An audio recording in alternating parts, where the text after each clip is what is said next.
ప్రవర్తన ఫలమును శ్రద్ధగా తలంచుకుంటూ వారి విశ్వాసమును అనుసరించుడి అంటే చివరి వరకు వాళ్ళు ఎలా జీవించారా అది కింద అంతవరకు వాళ్ళు నడిచిన నడక. కార్య ఆరంభం కాదు, కార్య అంతం. ఒకటి జన్మదినం కాదు, మరణదినం. కనుక దైవజనుడు భక్సింగ్ గారి గురించి చెప్పాలంటే ఓసారి భయం అవుతుంది. ఎందుకంటే ఎన్నోసార్లు చెప్తున్నాను, దేవుడు నాతో మాట్లాడుతున్నాడు, ఏమన్నా నీకేమైనా అభ్యంతరా కొంచెమైనా? ప్రభా చంపలేసుకుంటున్నాను. కనుక ఎన్నో స్థలాలు చెప్పాను. విజయవాడ ఒకసారి చెప్పాను. ఆగస్టు 15వ తారీఖున దగ్గర 2,000 మంది చేరినారు. అక్కడ విజయవాడలో ఆటో నగర్లో ఎవడు ఆయన ఎవరు ప్రింటింగ్ ప్రెస్ ఆయన పేరు రత్నాకర్. ఆయన ప్రింటింగ్ ప్రెస్ మీద పెట్టారు అదనమంతా. ఆ ఉదయకాలం ప్రభు అంతా మాట్లాడినాడు. జీటీ గారు వచ్చి లేట్ అయితే నీ మీద పడుతుంది, భక్సింగ్ గారి గురించి చెప్పు అని. అదే మొట్టమొదటిసారి నేను చెప్పడం. 1.5 గంట సేపు చెప్పారు. అప్పటి నుంచి నా మనసులో పడింది, ఎవరు చెప్పారు కదా దైవజనుడు భక్సింగ్ గారి గురించి, నేను చెప్పాలి అని చెప్పి ఒక మంచి తీర్మానం చేసుకున్నా. ఈ దినాల్లో కొత్తగా ప్రభుత్వంతో మాట్లాడేది ఏంటంటే, బాగుందిరా దైవజనుడి గురించి చెప్తున్నావు కానీ నీకేమైనా కొంచెమైనా అబ్బిందా అంటున్నాడు. చెంపలేసుకుంటున్నా, ప్రభా ఆయన గురించి చెప్తున్నాను, నాకు కొంచెం కూడా అబ్బలేదు అనుకుంటా, క్షమించయ్యా. ఇప్పుడు కూర్చొని కూడా ప్రభా నన్ను క్షమించు, ఇవన్నీ నేను అలవర్చుకోవాలయ్యా అని చెప్పి దీనిని ప్రార్థన చేసుకొస్తున్నాను. సరేనా? కనుక ఈ దైవజనుడు 1903వ సంవత్సరంలో సర్గోదా అనే ప్రాంతంలో జవహర్లాల్ చాబ్రా లక్ష్మీబాయ్ వాళ్ళిద్దరికీ జన్మించాడు 1903వ సంవత్సరంలో. ఆయన బ్రతికి ఉంటే ఇప్పుడు ఆయన వయసు ఎంత ఉండేదంటే 113 సంవత్సరాలు ఉండేది ఆయన బ్రతికి ఉంటే. సరే, ఆయన 2000లో చనిపోయాడు, మహిమకి చేర్చబడ్డాడు.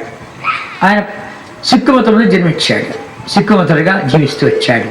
ఇంకా క్రైస్తులు అంటే ద్వేషం, స్కూల్లో కూడా వాళ్ళ వైపు పోయేవాడే కాదు, అట్లాంటి వాడిగా జీవిస్తూ వచ్చాడు. కాలేజీ వెళ్ళే ముందు హై స్కూల్ చదువు అయిపోతుంది, సరిపోయారు చాలు. కాలేజీ చదువు హై స్కూల్ చదువు అయిపోయింది. అనార్కలి అనే బైబిల్ సొసైటీ వారు ఒక బైబిల్ ఇచ్చారు. ఒక బైబిల్ ఇస్తే అట్టలు బాగుండాయని చెప్పి మధ్యలో భాగం అంతా చింపేసి ఇది నాకెందుకు అని చెప్పి అట్టలు మాత్రం దగ్గర పెట్టుకున్నాడు. అంటే అంత ద్వేషం అట్లాంటి వాడు. సరే, కాలేజీ చదువుకుపోయినాడు. కాలేజీ చదువుకుపోయిన తర్వాత వాళ్ళ నాన్నగారు పెద్ద భూస్వామి, జమీందారు. ఎంత ధనవంతుడంటే ఆయన జన్మదినం వచ్చినప్పుడు చిన్ననాడు ఒక పక్క ఆయన పెట్టి ఇంకో పక్క బంగారము తుంచాడంట. అంటే నా కొడుకు బంగారంతో సమానం అన్నట్టుగా కొడుకుని ఒక పెట్టి ఒక బంగారం పెట్టాడంట. ఆ బంగారం సమానమైన బంగారం పెట్టి తుంచాడంట. అంటే అంత ధనవంతుడని చెప్పానికి. అలాంటి ధనవంతుని కుటుంబం జన్మించాడు. అదైపోయిన తర్వాత కాలేజీలో వెళ్ళే ముందు అతడు మా నాన్నగారికి మోసం జరుగుతుంది, వ్యవసాయ సంబంధమైనటువంటి పరికరాలు తీసుకొస్తుంటే ఈ దొరలే బ్రిటిష్ వాళ్ళే వ్యాపారస్తులు మోసం చేస్తున్నారు అని గుర్తుంచుకొని కనుక ఈ మోసం జరగకుండా ఉండాలని చెప్పి అగ్రికల్చర్ చదివితే బాగుంటుందని ఆశించాడు. అసలైతే డాక్టర్ కావాలని కోరినటువంటి వ్యక్తి. చిన్ననాడే ఒకసారి భక్సింగ్ నాతో చెప్పాడు. చిన్ననాడే వాళ్ళ నాన్న ఒక విదేశీయుడితో మాట్లాడుతుంటే అప్పుడంతా కూడా అది బ్రిటిష్ పీరియడ్. నేను చరిత్ర చదివినటువంటి వాడిని, నా స్కూల్లో కాలేజీలో చరిత్ర చదివాను. బ్రిటిష్ పీరియడ్ ఉంది. 1903, 1909, 1919 ఈ ప్రాంతం అంతా క్లబ్, వెల్లెస్లీ, డల్హౌసీ, లార్డ్ బెంటింగ్టన్ వీళ్ళంతా కూడాను మనం పరిపాలించినటువంటి పరిపాలకులు బ్రిటిష్ వాడు. లార్డ్ బెంటింగ్టన్, లార్డ్ వెల్లెస్లీ అంటే వాళ్ళు అంటే ప్రభువులు అలా చేశారు. ఆ కాలంలో పుట్టినవాడు భక్సింగ్ గారు. ఆ కాలంలో పుట్టిన అది బ్రిటిష్ కాలము, బ్రిటిష్ వారు పరిపాలించే కాలం. అలా వచ్చి వాటేసుకున్నాయంట. నాన్న వాటేసుకునే కొద్ది అన్నట బ్రిటిష్ వాడు, ఈజ్ యువర్ సన్, ఇది నీ కుమారుడా అని అంట. నా కుమారుడు అంటే నీ కుమారుడిని ఇంగ్లాండ్ పంపించు, ఈ దేశంలో ఉండే బ్రాహ్మణ మతాన్ని నిర్మూలన చేస్తాడు అని ఆనాడే అన్నంట. ఒక ప్రవచనమేమో అది కూడా మనసులో పడింది, చిన్ననాటి మనసులో పడింది. బ్రిటిష్ పోవాలా, గ్రేట్ బ్రిటన్ పోవాలా, చదువుకోవాలా అని ఆశపడబడింది.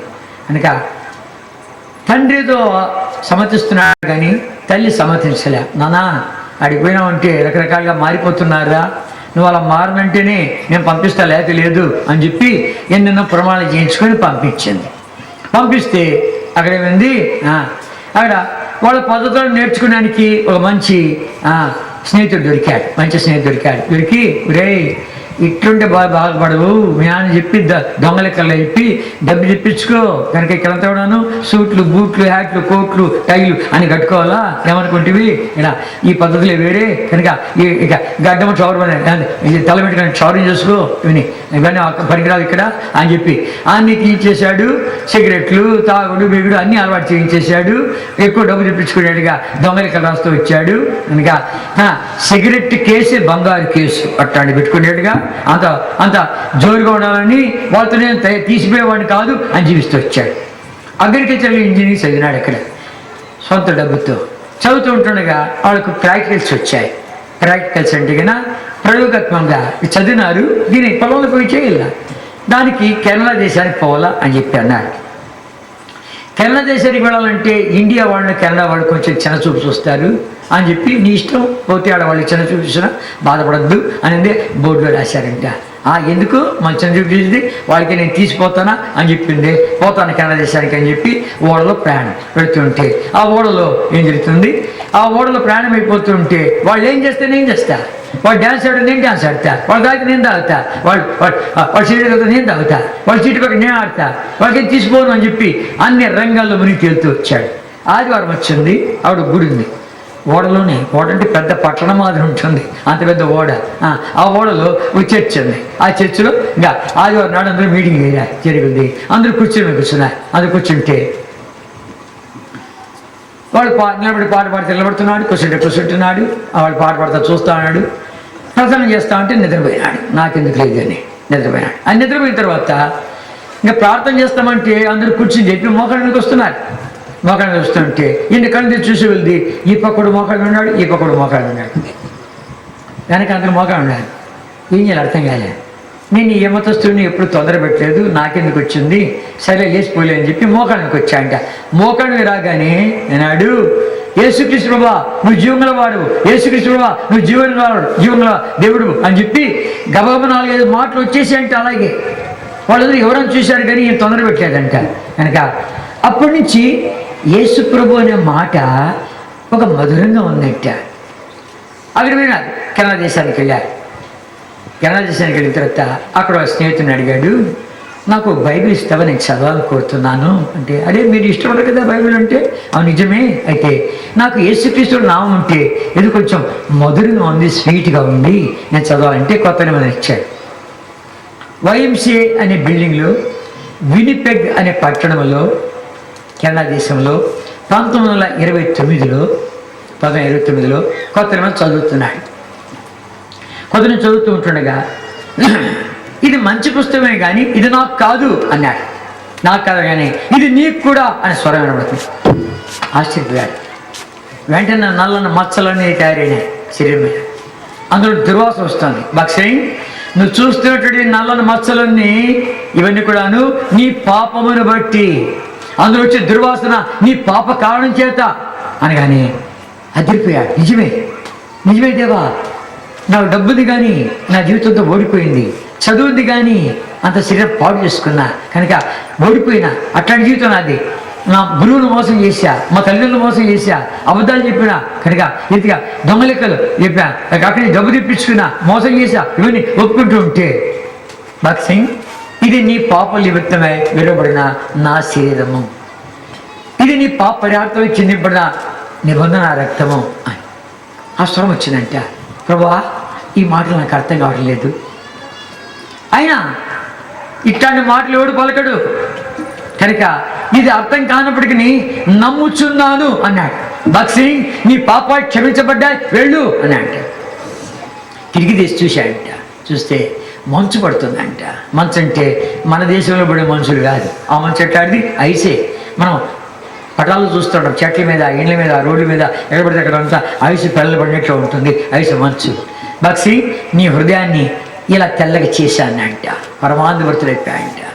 సరే అది అయిపోయిందా? అయిపోయిన తర్వాత బాప్తిసం తీసుకున్నాడు. బాప్తిసం తీసుకున్నాడు, అంతా అయిపోయింది. ఆ కేరళ దేశంలో ఉన్నాడు. అక్కడి నుంచి వచ్చాడు. వచ్చిన తర్వాత ప్రాక్టికల్స్ అయిపోయిన తర్వాత ఎలా ఉందంటే వాళ్ళ నాన్నకు ఒక పెద్ద కేసు వచ్చి ఆ కేసులో చిక్కుబడిపోయి కనుక కొడుకు డబ్బు పంపించేది మర్చిపోయినాడు. ఎన్ని కేబుల్ పంపించినా ఆయన తంతి వార్తలు పంపించినా అనడం లేదు. అది నాకు మేలైంది అంటాడు, అది నాకు మేలైంది అంటాడు.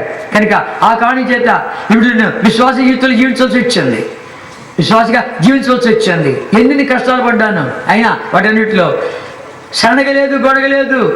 దైవజనుడు భక్సింగ్ గారు బర్త్డే వచ్చినప్పుడు, జన్మదినం వచ్చినప్పుడు ఆ జన్మదినంలో చెప్పేవాడు, నేను చాలా కష్టాలు కూడా వచ్చాను, చాలా సమస్యలు కూడా వచ్చాను, చాలా చిక్కులు కూడా వచ్చాను. వాటన్నిటిలో ఇప్పుడు నేను చూశానంటే ఆ అనుభవాలు కూడా నాకు లేకపోయి ఉంటే ఈవేళ నేను నిలబడవాడిని కాను. ఎన్నో వెళ్ళాను, సడగల గొడగలేదు, ఆత్మీయ పాఠాలు దేవుడు నాకు నేర్పించాడు అన్నాడు. అర్థమైందా? కనుక షూ కూడా కింద అరిగిపోయిందంట. కొత్త షూ కొనుక్కునే డబ్బు లేదు. ఇక్కడ చెప్తే కాలు కనబడుతుంది, సాక్స్ కూడా బయట తీసేవాడంటే అన్నీ రంధ్రాలి. అట్లాంటిది కనుక నడిచిపోతున్నాయంట, డబ్బు లేదు, నడిచిపోతున్నాడు. ఓ చర్చి దగ్గర ఆగాడంట, అలసిపోయి కూర్చున్నాయంట. అలసిపోయి కూర్చుంటే ఆ చర్చి మీద ఒక మాట రాయబడిందంట, ఏం ప్రభా నా సంగతి ఇంతేనా అంటుంటే. హెబ్రీ 2వ అధ్యాయం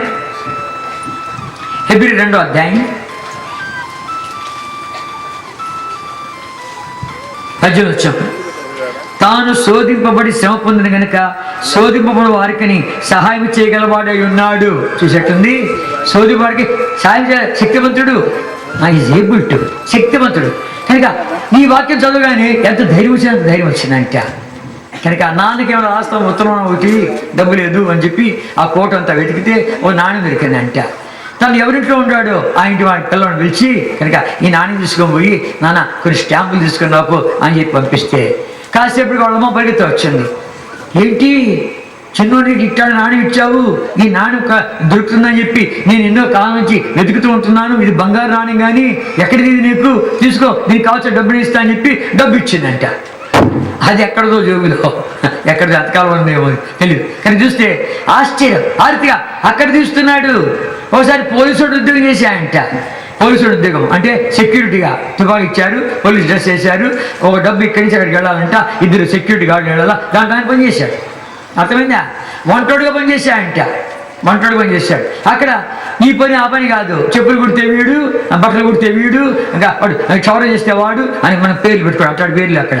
కనుక అన్నీ చేస్తారు, అక్కడ అన్నీ చేస్తారు. కనుక చెప్పులు కుడితే మాదిగోడు, మంగళూరు కత్తిరిస్తాడు, బట్టలు కుడితే చాకలోడు, వీళ్ళు మనం పెట్టుకునే పేర్లు. కానీ అక్కడ అట్లాంటి లేవు, ఏ పని చేస్తాడు, ఏ పైనా చేస్తాడు వాడు. కనుక అట్లాంటి వంటలో ఉన్నాయంట.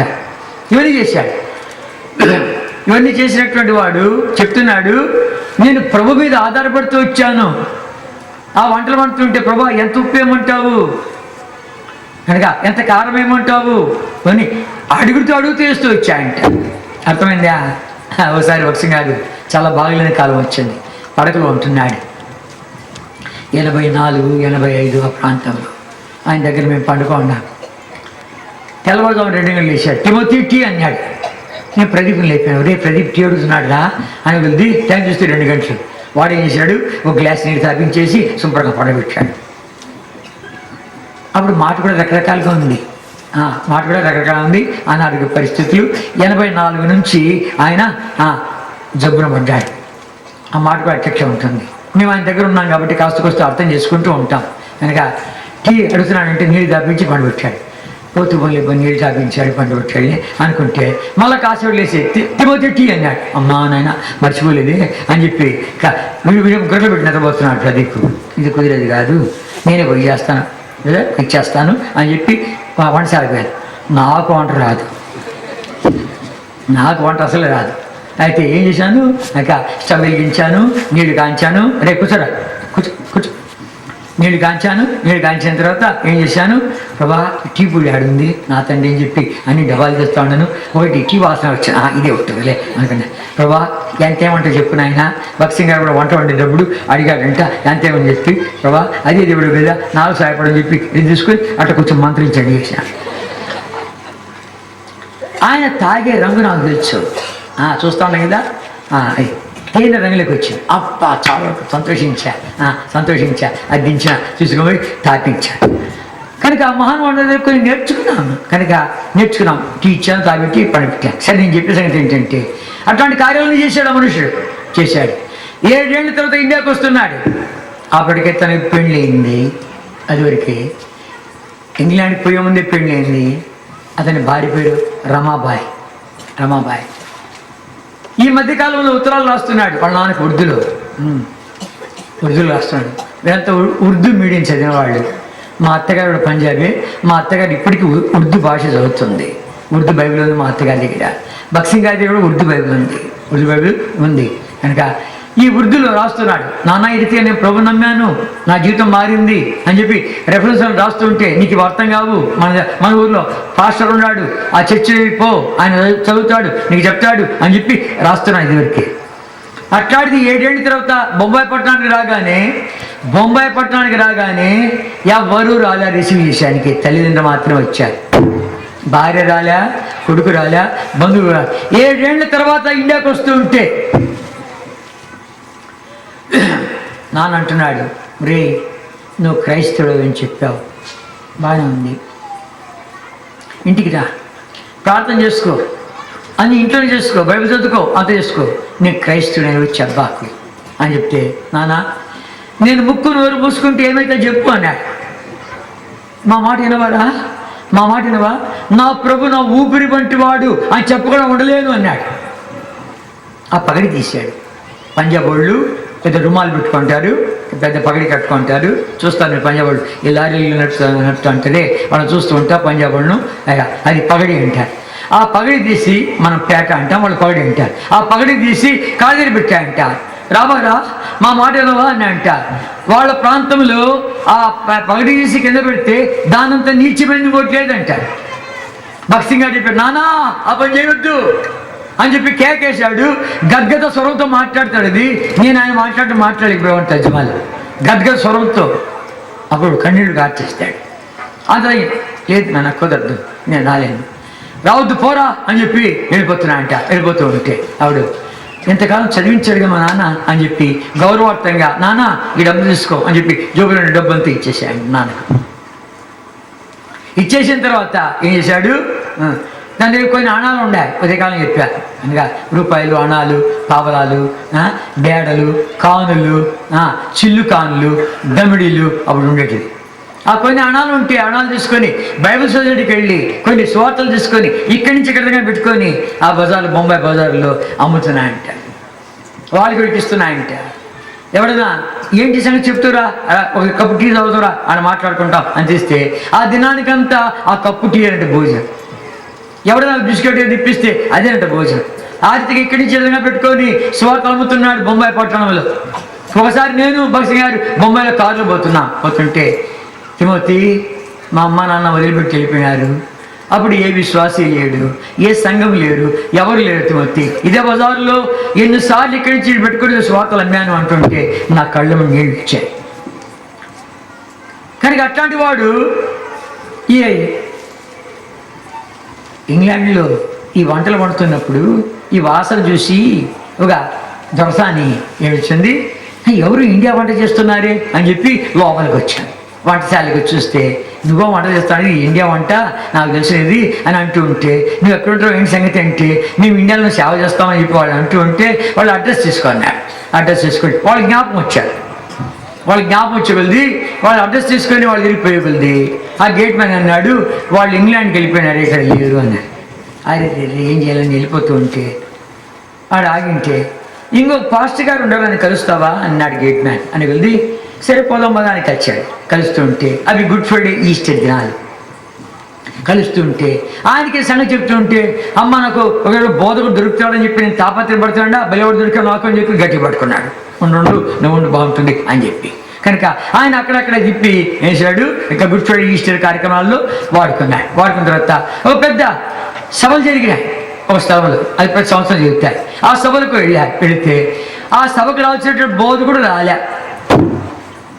రాకపోతే అప్పుడు ఈ పాస్టర్ గారు ఉన్నారు, మా దగ్గర యవనస్తుడు ఉన్నాడు, పంజాబ్ దేశం నుండి ప్రభు ఎరిగినాడు, నమ్మినాడు, అట్లాంటి వాడు ఉన్నాడు, ఆయన సాక్ష్యం చెప్తాడు, కొంచెం వాక్యంలో చెప్పగలడు అని చెప్పిన వెళ్తే అట్లా వీడు ఎవరు లేరు, ఆయన నిలబెట్టాను. ఆయన నిలబెట్టగానే ఆయన వాక్యం చెప్పగానే మా ఊరికి రావాలా, మా ఊరికి రావాలా, మా ఊరికి రావాలని చెప్పి అంతా ఆ పాస్టర్ లీడర్స్ అందరూ కూడా ద్వారా తిరబడుతూ వచ్చాయి. పంజాబు, సింధు, తర్వాత ఆ ప్రాంతాలను కూడా తిరుగుతూ వచ్చాడు, పెద్ద పెద్ద మీటింగ్ చేస్తూ వచ్చాడు, అనేక మా ఆత్మలు రక్షించబడుతూ వచ్చాయి. తర్వాత ప్రభా నన్ను ఎక్కడ నడిపించాలని కోరుతున్నావు, నేను ఎలా వాడబడాలని చెప్పి పూనా దగ్గర, మహారాష్ట్రలో పూనా దగ్గర పండిట్ రామాబాయ్ ముక్తి మిషన్ ఉంది. అక్కడ ఆ ముక్తిలో ఏం చేశాడు, ఆడికి వెళ్ళి వాళ్ళతో చెప్పి నా పరిస్థితి ఇది అని చెప్పి ఈ రీతిగా నా కొరకు ప్రార్థన చేయండి అంటే కొన్ని వారాలు ఉపవాస ప్రార్థన చేశారు వాళ్ళు. వీరి కొరకే ఉపవాస ప్రార్థన చేస్తే ప్రభు చక్కగా మద్రాసు పట్టణాన్ని చూపించాడు. అలా మద్రాసు పట్టణానికి వెళ్ళాడు. మద్రాసు పట్టణానికి వెళితే ఇతని పరిచర్య ఎంతగా దీవించబడిందంటే ఎన్ని డినామినేషన్ వాళ్ళు వారాలు చేస్తూ వచ్చారంటే, ఎన్ని మీటింగ్లు అంటే అనేక ఆత్మలు ప్రభుత్వకి వస్తూ వచ్చారు, మారుమనసు పొందారు, రక్షించబడ్డారు. పట్టణం కదిలిపోయింది. కాలింపాంగ్లో ఒకసారి ఉన్నప్పుడు నా జన్మదినం వచ్చింది. అన్నయ్య నా జన్మదినం వచ్చింది, ఇవాళ నా బర్త్డే ప్రార్థన చేయండి. ఎప్పుడు పుట్టావని అన్నాడు. 1938లో పుట్టానన్నాను. అరే 1939 సంవత్సరం మేము మర్చిపోలేము, పట్టణం మద్రాసు పట్టణం కదిలిపోయింది అని చెప్పాడు. ఆ కాలంలో పుట్టాను నేను కనుక పట్టణం కదిలిపోయిందంట. ఆ కాలంలో పుట్టావు నువ్వు అని చెప్పి కొన్ని విషయాలు చెప్తూ వచ్చాడు. సరే చెప్పామంటే ఏంటంటే 2 ఏళ్ల పాటు ఆ పట్టణంలో కదిలిపోయిందా. అది అయిపోయిన తర్వాత ప్రభు ఉత్తర హిందూ దేశానికి తీసుకెళ్ళాడు. బక్సింగ్ గారి 1935 నుంచి వెళ్ళిపోయి తీసుకెళ్ళాడు. 2 ఏళ్ళ తర్వాత వచ్చాడు, 1940లో వచ్చాడు. మళ్ళా ప్రభు పంపిస్తే వచ్చాడు. ఏరి ఆ మారుమనసు పొందడంతా ఏరి అని చూస్తే ఒక్కడి నిలబట్టాలి. అని ఏమైపోయింది అని చూస్తే ఓ పిడికిడు దొరికారు. దొరరాజు గారిని, రాజమణిని, జార్జి రాజరత్నమని, దేవసాయమని, క్రిస్టఫర్ అని వీళ్ళంతా కూడాను అప్పటికి వదులుతూ వాళ్ళందరూ నేను చూసిన ఆ కొద్ది మందిని తీసుకొని వేసాడు. పల్లవరం అనే కొండ మీదకి వెళ్ళాడు ప్రార్థన చేశానికి. ప్రభు నాతో మాట్లాడు, ఎంత క్రైమని చెల్లిస్తాను నాతో మాట్లాడు అంటుంటే ప్రభు మాట్లాడుకోవడం అంటే ఆ కొండ మీద పోయిన తర్వాత ఏమైంది, గ్యాస్ లైట్ తీసుకుపోయారు, అది పెట్టుకోమంటే ప్రార్థన చేసేవాళ్ళు ఒక్కడే కళ్ళు మూసుకున్నారు, కానీ మిగిలిన వాళ్ళంతా కళ్ళు తెలుసుకొని చూస్తున్నారు. ఎందుకు పాములు తేళ్ళు వస్తున్నాయి, తేళ్ళు మండకములు వస్తున్నాయి కనుక చెప్పు తీసుకొని కాసుకోండి ఎక్కడో చూస్తున్నాయని చెప్పి వాటిని చంపుతున్నారు. కనుక ప్రార్థన చేసేవాడు కూడా కళ్ళు మూసుకోవాడు. కనుక ప్రభు ఎంత క్రైమని చెల్లిస్తా నాతో మాట్లాడుతుంటే ప్రభు మాట్లాడుకున్నా ఉంటే తెల్లవారుజామున మద్రాసు పట్టణం మీద సూర్యోదయం వచ్చి ఉంటుండగా ఈ పట్టణంలో నీకు తేళ్ళు మండకములు ఉన్నాయి, ఎదుర్కొంటావా అన్నాడు. ఎదుర్కొంటా ప్రభా సమ్మతించాడు. ప్రభు మాట్లాడాడు, నేను ఎదుర్కొంటా ప్రభా, క్రైమ్ చెల్లిస్తే పర్వాలేదు అన్నాడు.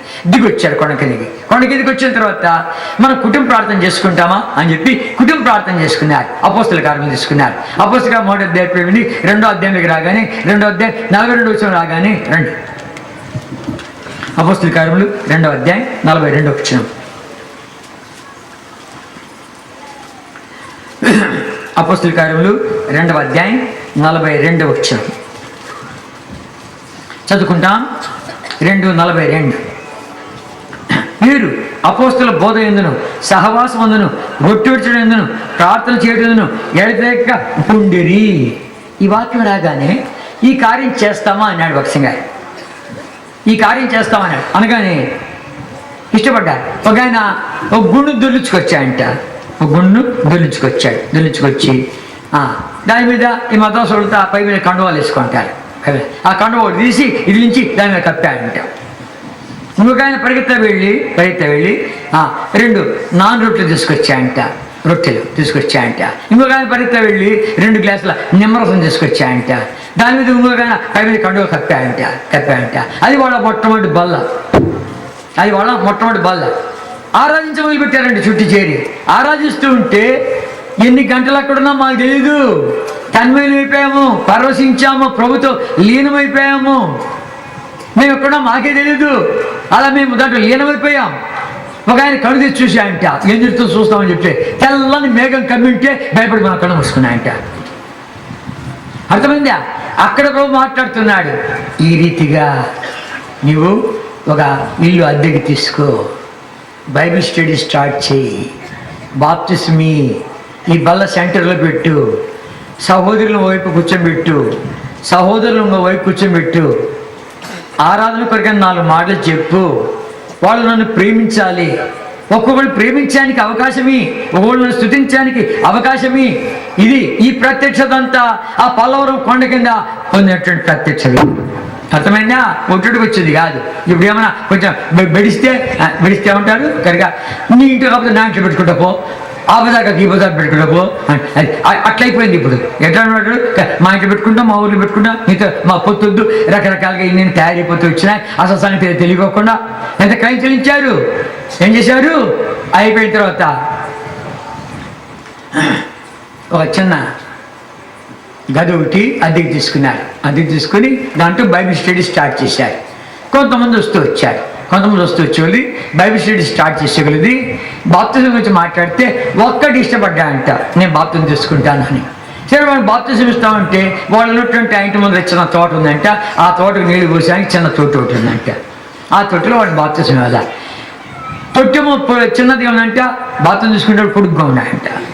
ఏం చేయాలా అని చెప్పి భక్సి గారు చెప్పేవాడు. వాడు 3 మడతలు పెట్టి ముంచి లేపి సాగదీశామన్నాడు. అది మొట్టమొదటి బ్యాప్టిజం. అది ఇవ్వగానే ఏం జరిగింది, అది ఇవ్వగానే క్రైస్తవ నాయకులంతా మద్రాసు పట్టణంలో కదిలిపోయారు. ఎవడి బాక్సింగ్, ఎక్కడి నుంచి వచ్చాడు, ఎవడిచ్చాడు వీడికి అధికారము బాతులు ఇచ్చానికి అని చెప్పి రకరకాల అందరూ కత్తులు కటార్లు అన్ని తీసుకుని పెరుగుతూ వచ్చారు. చెప్పాడుగా దేవుడు, ఈ పట్టణంలో నీకు తేళ్లు వంటకములు ఉన్నాయని వచ్చాడు. ఎవడు నువ్వు, నీకు ఎవడిచ్చాడు అధికారం మొత్తం ఇచ్చానికి, రకరకాల మాట్లాడుతూ వచ్చేది. భక్సింగ్ గారు మోకాలు ఉన్నాడు, బైబిల్ చదువుతున్నాడు అన్నాడు కదా. మీరేమనుకోవద్దండి, బైబిల్ ఎక్కడైనా చిన్న బిడ్డల బాప్తిస్మము, చిన్నపిల్లల బాప్తిస్మం అనేది పూర్తి వాక్యం నాకు అక్కర్లా, సగవాక్యమని మీరు చూపించండి, నేను సర్దుకుంటాను అని చెప్పి అన్నాడు. తీయండి మీ బైబిల్ ఉన్నారు, వాళ్ళ దగ్గర బైబిళ్ళు కత్తులు కట్టాలు ఉన్నాయి, ఇవన్నీ తెచ్చారు.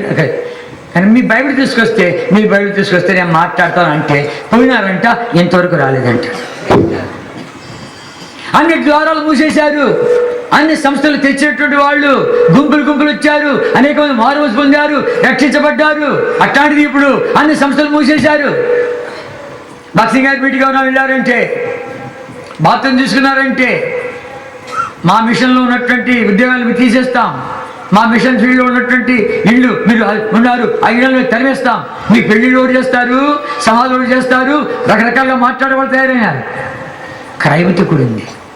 ఒక ఆయన నాతో స్వయంగా చెప్తే విన్నాను. భక్సింగ్ గారు మాట్లాడుతున్నారు, కుటుంబం మాట్లాడుకుంటున్నారు, రేపు బాప్తిస్మాలు. ఇంత గొప్ప దైవజనుడే, ఎంత గొప్ప ప్రత్యక్షత మనం పొందినాము, ఇట్లాంటి మనకు దొరుకుతుందా? రేపు బాప్తిజం తీసుకున్నామంటే మన ఇల్లు ఖాళీ చేయాలి, మన ఉద్యోగాలు ఊడతాయి. ఎంతమంది పిల్లలు ఏం చేస్తాం చెప్పు. ఇద్దరు మాట్లాడుకున్నారు, ప్రార్థన చేసుకున్నారు, తెల్లవారుదాం తీర్మానం చేసుకున్నారు, ఏం పర్వాలే క్రైమ్ చెల్లిస్తాం, మన దేవుడు వదిలిపెట్టాడు, మన దేవుడు వాక్యాన్ని విధేయత చూపిస్తాం అని చెప్పి విధేయత చూపించారు, బాప్తిజం తీసుకున్నారు. వెంటనే ఇల్లు ఖాళీ అయ్యి మా మిషన్లో ఉన్నటువంటి ఊడి పో, చెట్టు కింద మేము బతికాం 20 పిల్లలతో. దేవుడు మనం వదిలిపెట్టలే, ప్రతి దినం అద్భుతం చూస్తూ వచ్చాం. ఆ దేవుడు చేసే కార్యాలతో గొప్ప చూసాం. మా పిల్లలు విదేశాలు వెళ్ళారు, పెద్ద చదువుకున్నారు, కొన్ని సంఘాలు పెద్దలుగా ఉన్నారు, కొంతమంది సేవకులుగా ఉన్నారు. ఏంటి అది క్రయముతో వచ్చింది, ఇది క్రయముతో వచ్చింది. ఇప్పుడు ఒట్టడికి వచ్చింది, రకరకాలుగా తారుమారిపోయి స్వార్థంతో నా ఇంట్లో నీ ఇంట్లోనే, నీ బజారు నా బజారు కలవంపో అని ఎన్ని వచ్చేసినాయి. ఇప్పుడు అంత క్రయముతో వచ్చింది. అది అర్థమైందా? ఈ ప్రత్యక్షత క్రయముతో వచ్చింది.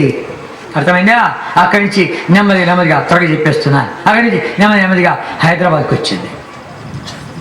హైదరాబాద్ అంతా చెడిపోయిన వాతావరణం, సాయిబులు క్రైస్తవులు హిందువులు అంతా కలిసిపోయినటువంటి వాతావరణం. అట్లాంటి వాతావరణంలో దేవుడిని తీసుకొచ్చి ప్రత్యేకత గురించి మాట్లాడుతూ, సెపరేషన్ గురించి మాట్లాడుతూ వచ్చాడు. కనుక నేను గమనించామంటే మద్రాసు పట్టణంలో ఈ బల్ల ఇవన్నీ ఆరంభించగలిగింది. ఊరబాయ్ అంత సంతోషిస్తున్నాడు అంతగా పాల్గొంటుంటే ఒకనాడు భక్సి గారు మద్రాసు పట్టణంలో అన్నాడు జక్కయ్య గురించి మాట్లాడి జక్కయ్య వేశాడు. వేసే జక్కయ్య ఇంటికి రాగానే జక్కయ్య ఇంట్లో ఉండే అన్యాయం అంతా కదిలింది, అక్రమంతా కదిలింది. అంత కదిలి ఏమైంది, అంత కదగానే నేను ఇక అన్యాయంగా సంపాదించాను, ఇది సగమాస్తి పేదలు పంచిపెట్టేస్తా, ఎవరికైనా అన్యాయం ఇచ్చే తీసుకుంటే జ్ఞాపకం వస్తే 4 వంతులు ఇస్తా అన్నాడు. అర్థమైందా? అది మాట్లాడుతున్నాడు. నీ ఇంటికి వెళ్తే నీ ఇంట్లో ఉండే అన్యాయసూత్రులను మాట్లాడతాయి, అన్యాయసూత్రులు కదులుతాయి, అక్రమం సంపాదించడమని కదులుతాయి. అర్థమైందా? కొంతమంది ఎట్లాంటి వాళ్ళు అంటే ఆర్టిస్టులు పనిచేస్తూ ఉంటారు. ఆర్టిస్టులు పనిచేస్తూ ఉంటే వాళ్ళ ఇంట్లో అన్నీ కూడా ఆర్టిస్ట్ సరుకుంటుంది. నెట్లు, బోట్లు, స్క్రూ డ్రైవర్లు, జాకీలు, చినిపోయిన సీట్లు, అద్దాలు అన్నీ ఇంట్లో ఉంటాయి. ఆ ఇంటికి పోగానే మనం చెప్పేయచ్చు, మీ ఇంట్లో ఎవరైనా ఆర్టిస్టులు ఉండారా అని అడిగచ్చు. ఎందుకంటే ఆర్టిస్ట్ అంతా ఇంట్లో ఉందా. ఇంకొంతమంది ఆసుపత్రులు పనిచేస్తుంటారు. ఆ ఇంటికి పోతే అంత ఆసుపత్రి వాసనే. అది మనమే కదా, ఆసుపత్రి అంతా మనమే కదా, గొయ్యలు మనమే కదా, గొట్టాలు మనమే కదా, శుద్ధి మాత్రం మనమే కదా, అన్ని ఇంటికి వచ్చేస్తూ ఉంటాయి. ఇంకొంతమంది ఎట్లాంటి వాళ్ళు ఉంటారు, ఎవరు ఇంటికి పోతే ఖాళీగా ఎందుకు రావాలా అని చెప్పి అట్లాంటి చూసి ఒడిగా వేసుకొస్తూ ఉంటారు. అట్లాంటి వాళ్ళు కొంత ఉంటారు. అట్లాంటివన్నీ లోపల ఉన్నాయి, ఇంట్లో ఉన్నాయి, ఇప్పుడు మాట్లాడతాయి. ఇంకొంతమంది రైల్వే పాసులు ఉన్నాయి, రైల్వే పాసులు. ఆ రైల్వే పాసులు ఎట్లాంటివి? ఆ రైల్వే పాసులు ఏంటి కనుక ఆయన ఫ్యామిలీ మొత్తం తీసుకోవచ్చు, కుటుంబం అంతా తీసుకోవచ్చు రైల్వే పాసులు. వాళ్ళు ఏమంటారు, అక్క నువ్వు రా నా ఇంటి రా తీసిపోతాను, పాస్ నాకుంది అంటే వాడి భార్య కాదు, వాడి భార్య అన్నట్టుగా తీసిపోతాడు. చేయటుంది వాడి భార్య. ఈ టీసీలు కూడా ఎట్లాంటి వాళ్ళు, వాడు కూడా తెలుగు వాళ్ళే, వాళ్ళు చేస్తారు. ఏమ్మా ఎవరు నువ్వు, మీ ఆయన పిలు, వాడు నా భార్య, నా పెరుగు ఎందుకాయా అని ఆమె అంటాను. అవి దొరికిపోయి నాకు మీ ఆవిడ పిలు, మీ ఆవిడ పిలు ఉంటే అక్క అక్క చంపని వేస్తా అక్క అంటారు. ఏంటి నీ భార్య రాసేవే, భార్య చెప్తున్నావే. కానీ ఇట్లాంటివన్నీ ఎన్నెన్నో మోసాలు ఉన్నాయి, ఎన్నో అక్రమాలు ఉన్నాయి, ఎన్నో ఇంట్లో అక్రమంగా వస్తువులు వచ్చాయి, అన్యాయ సొత్తులు వచ్చాయి. అర్థమైందా? ఇంటికి పోతే నీకు అర్థమవుతుంది. ఇంటికి పోతే మాట్లాడతాయి అవన్నీ కూడా. కొన్ని బై క్యాష్ వచ్చి ఉంటాయి, కొన్ని బై కైండ్ వచ్చి ఉంటాయి. బై క్యాష్ బై కైండ్ అంటే అర్థమైందా? కొన్ని రొక్కం రూపాయలు వచ్చి ఉంటాయి, కొన్ని వస్తు రూపాయలు వచ్చి ఉంటాయి ఇంట్లోకి. కనుక ఎట్లుంటుంది, వాడు వచ్చాడు, ఆఫీసర్ ఇంటికి వచ్చాడు, కానీ అమ్మతో మాట్లాడతాడు. అమ్మ ఇక్కడ చూడమ్మ కొండి ఉంది కదా, అమ్మ ఇక ఫ్యాన్లో ఇక్కడే కదా, ఎక్కడ కూర్చుని మీరు కూర్చుంటారు, ఫ్యాన్ లేకపోతే నీకు వదిలేమ్మా నేను వచ్చేస్తాను, ఏమనుకో బాగా తీసుకొస్తాను. దాన్ని పెట్టిన తర్వాత ఏం లేదు అమ్మగారు, ఒక నీలం పేపర్ అవుతుంది, అయ్యగారికి తెలుసును, దాంట్లో సంతకం చేస్తే చాలు అమ్మగారు అని అంటే కన్నా నేను చూసుంటా పోరా అని బాగా భోంచేసిన తర్వాత కూర్చుంటే ఫ్యాన్ వేస్తే ఎక్కడికి కోపడద్దు. పాపం వాడు వెంకయ్య తీసుకొచ్చాడు, పాపం అంత ప్రేమతో వాడు తీసుకొచ్చాడు, మనం కొనుక్కుంటామని కుదరక బాయ అది వచ్చింది, ఏం బాగుంది, ఏమి లేదు కానీ అదే నీలం పేపర్ ఉందండి, ఒక సంతకం పెట్టదా అనండి, పెట్టేస్తాను పోనా యాక్సిడెంట్ ఉంది. తిండి పెట్టిన తర్వాత మంచి సమయం చూసా పెట్టు అని చెప్పాను కదా, తిండి కూడా విగ్రహం పెట్టేశాను. అట్లా కొన్ని వస్తువులు ఎట్టొచ్చాయి, రొక్కము రూపాయలు వచ్చినాయి, కొన్ని వస్తు రూపాయలు వచ్చాయి, అవన్నీ మాట్లాడుతున్నాయి, జక్క ఇంటిలో మాట్లాడుతున్నాయి. కనుక నీ ఇంట్లో వస్తువులు మాట్లాడతాయి, రాత్రి నువ్వు పోగానే మాట్లాడతాయి. కనుక అరిగా మాట్లాడుతున్నాడు జక్కయ్య. ఏముంది జక్క ఇంట్లోకి రాగానే ఏముంది, ఆ ఫ్యాన్ కానీ జక్కయ్య నిదానంగా జక్క నిదానం అమ్మాయికి మాట్లాడుతుంది. కూర్చుంటే అది కూడా అట్లా వచ్చిందే గుర్తు, జక్కయ్య నేను నిదానిగా ఇది మాట్లాడుతుంది, అన్ని మాట్లాడుతున్నాయి. దొంగ కోళ్ళు తిన్నాను అమ్మ, దొంగ కళ్ళు తిన్నాను, బెక్కబెక్క అంటున్నారు, అమ్మో కడుపులు పెట్టావు నాకంటారు, ఎన్ని తినాలి అన్ని దొంగ సొత్తులని మాట్లాడుతున్నాయి. జాగ్రత్త, ఇంటికి పోయినా మాట్లాడతాయి. ఈ మాది అన్యాయపు సొత్తులు ఉంటే గానా ఈ బలలో పాల్గొనవద్దు అన్నాడు. దించినోడు తల ఎత్తలే. అందరూ ఏం చెప్పాలి అర్థం కాదు, బహు కొద్ది మంది తీసుకున్నారు. ఆ మరుసటి రోజు రిక్షాలకు వేసుకొచ్చారు, అన్ని రిక్షాలకు వేసుకొచ్చి అయ్యగారు ఇవన్నీ మా ఇంట్లో మాట్లాడుతున్నాయి, ఇవి మా సొత్తులు కావు, దొంగ సొత్తులు, అన్యాయ సొత్తులు మాట్లాడుతావు, ఏం చేయమంటావు, ఆ బాయిలో వేయండి అన్నాడు. ఆ బాయిలో అన్నాడు. ఆ బాయి అన్ని మింగింది, బాయి అది సాక్షి, దొంగ సొత్తులు అన్యాయ సొత్తులు మింగి కూర్చుంది. ఆ నీళ్ళని పాడైపోయినాయి, పూర్తి చేశారు. అది ఆ బాయి ఎక్కడుందో నాకు తెలుసు, జోషమ్మారు. కనుక ఆ రీతిగా క్రయము చెల్లించి వచ్చారు. హైదరాబాద్కి వచ్చింది ఆ రీతిగా ఆయన వచ్చింది. కనుక ఆ దైవజనుడిని తీసుకొచ్చానికి దేవుడు ఏం చేశాడు, 3 షరతులు పెట్టాడు. 3 షరతులు. ఏం షరతులు? 3 షరతులు. పంజాబ్లో ఉన్నట్టు నీ ఆస్తిని హక్కు విరమించుకో, ఆస్తి విషయంలో హక్కు విరమించుకో, సరే ప్రభా. రెండవది, నీ అక్కరంతా నేనే తీరుస్తాను, ఎవరిని అడగబాకు, సూచయగా కూడా నీ ముఖ కవళికల ద్వారా కూడా చూపించబాకు, సరే ప్రభా. ఏ సంస్థతో చేరబాకు, నేను నడిపిస్తాను, నన్ను నడవాలి, సరే ప్రభా అన్నాడు. అలా తీర్మానం చేసుకొచ్చాడు. ఈ పుట్టిన బిడ్డ కూడా బైబిల్ వచ్చింది అని చెప్పి అందరికీ బైబిల్ ఉందని చెప్పి బైబిల్ అంతా కనపరచగలిది. ఆ యొక్క బైబిల్ సొసైటీలో ఉన్నటువంటి దుమ్ము పట్టినటువంటి బైబిల్ని కూడా అమ్మేశారు. ఇంకా బైబిల్ కావాలంటే యాడ్ కావాలా కనుక ఇంగ్లాండ్కు ఫోన్ చేశారు. ఇంగ్లాండ్ చేస్తే కదా అప్పుడు ఆ బైబిల్ అన్ని ఇంగ్లాండ్ నుంచి వచ్చేటివి, అన్ని భాషలు అక్కడే బుద్ధించేటివి. ఆ దైవజనుడు డిమాండ్ ఎక్కువైపోగలిది. అయ్యా ఇప్పుడు ప్రింట్ చేసేది ఎప్పుడు, మీకు ఓడలు వచ్చేది ఎప్పుడు, టైం పడుతుందని చెప్పి వేరే సంస్థలకి ఇచ్చారు ప్రింట్ చేయమని చెప్పి. బైబిల్ సొసైటీ ఖాళీ చేసి పడేశాడు. అర్థమైందా? బైబిల్ సొసైటీ ఖాళీ చేసేసాడు. ఈ పఠింప శ్రేష్ఠ గ్రంథం బైబిల్ అని చెప్పి అని దానికి కీర్తన 119లో ఎన్ని వచనాలు ఉన్నాయి? 176 వచనాలు ఉన్నాయి. ఈ 176 వచనాలు ఉన్నాయి. నీవు కానీ ఒక బైబిల్ లేకపోతే 176 సార్లు సిగ్గుపడు అనేవాడు. 2 వచనాలు మినహాయించి మిగిలిన వచనాలు కూడా బైబిల్ గురించి మాట్లాడింది, దేవుని వాక్యం గురించి మాట్లాడబడింది. కనుక ఈ యొక్క ఏం చేస్తావు నువ్వు? నీ దగ్గర బైబిల్ లేకపోతే 174 సార్లు సిగ్గుపడు అని చెప్పాడు. సేవకులుగా ఉంటే, సేవకుల పిల్లలుగా ఉంటే మీకు బైబిల్ లేకపోతే రెట్టింపు సిగ్గుపడండి అని చెప్పేవాడు. బైబిల్ అంతా ఘనపరిచిన వాడు. ఆ మనుషుడు మారుమనసు పొందగానే ఈ బైబిల్ చదువుతుంటే ఏమన్నాడు? మొదటి 5 పుస్తకాల్లోనే 584 సార్లు దేవుడు పలికెను, దేవుడు చెప్పెను, దేవుడు సెలవిచ్చును, దేవుడు మాట్లాడును అని చెప్పి ఈ మాటలు 584 సార్లు ఉన్నాయని చెప్పి ఇట్లాంటి గ్రంథం ప్రపంచంలో కూడా చూడలేదని చెప్పి దేవుడు మాట్లాడే గ్రంథము, నడిపించే గ్రంథము, చెప్పే గ్రంథము, నీ యొక్క జీవితానికి సరిపోయే గ్రంథం అని చెప్పి ఆ బైబిల్ గ్రంథాన్ని ఘనపరిచాడు.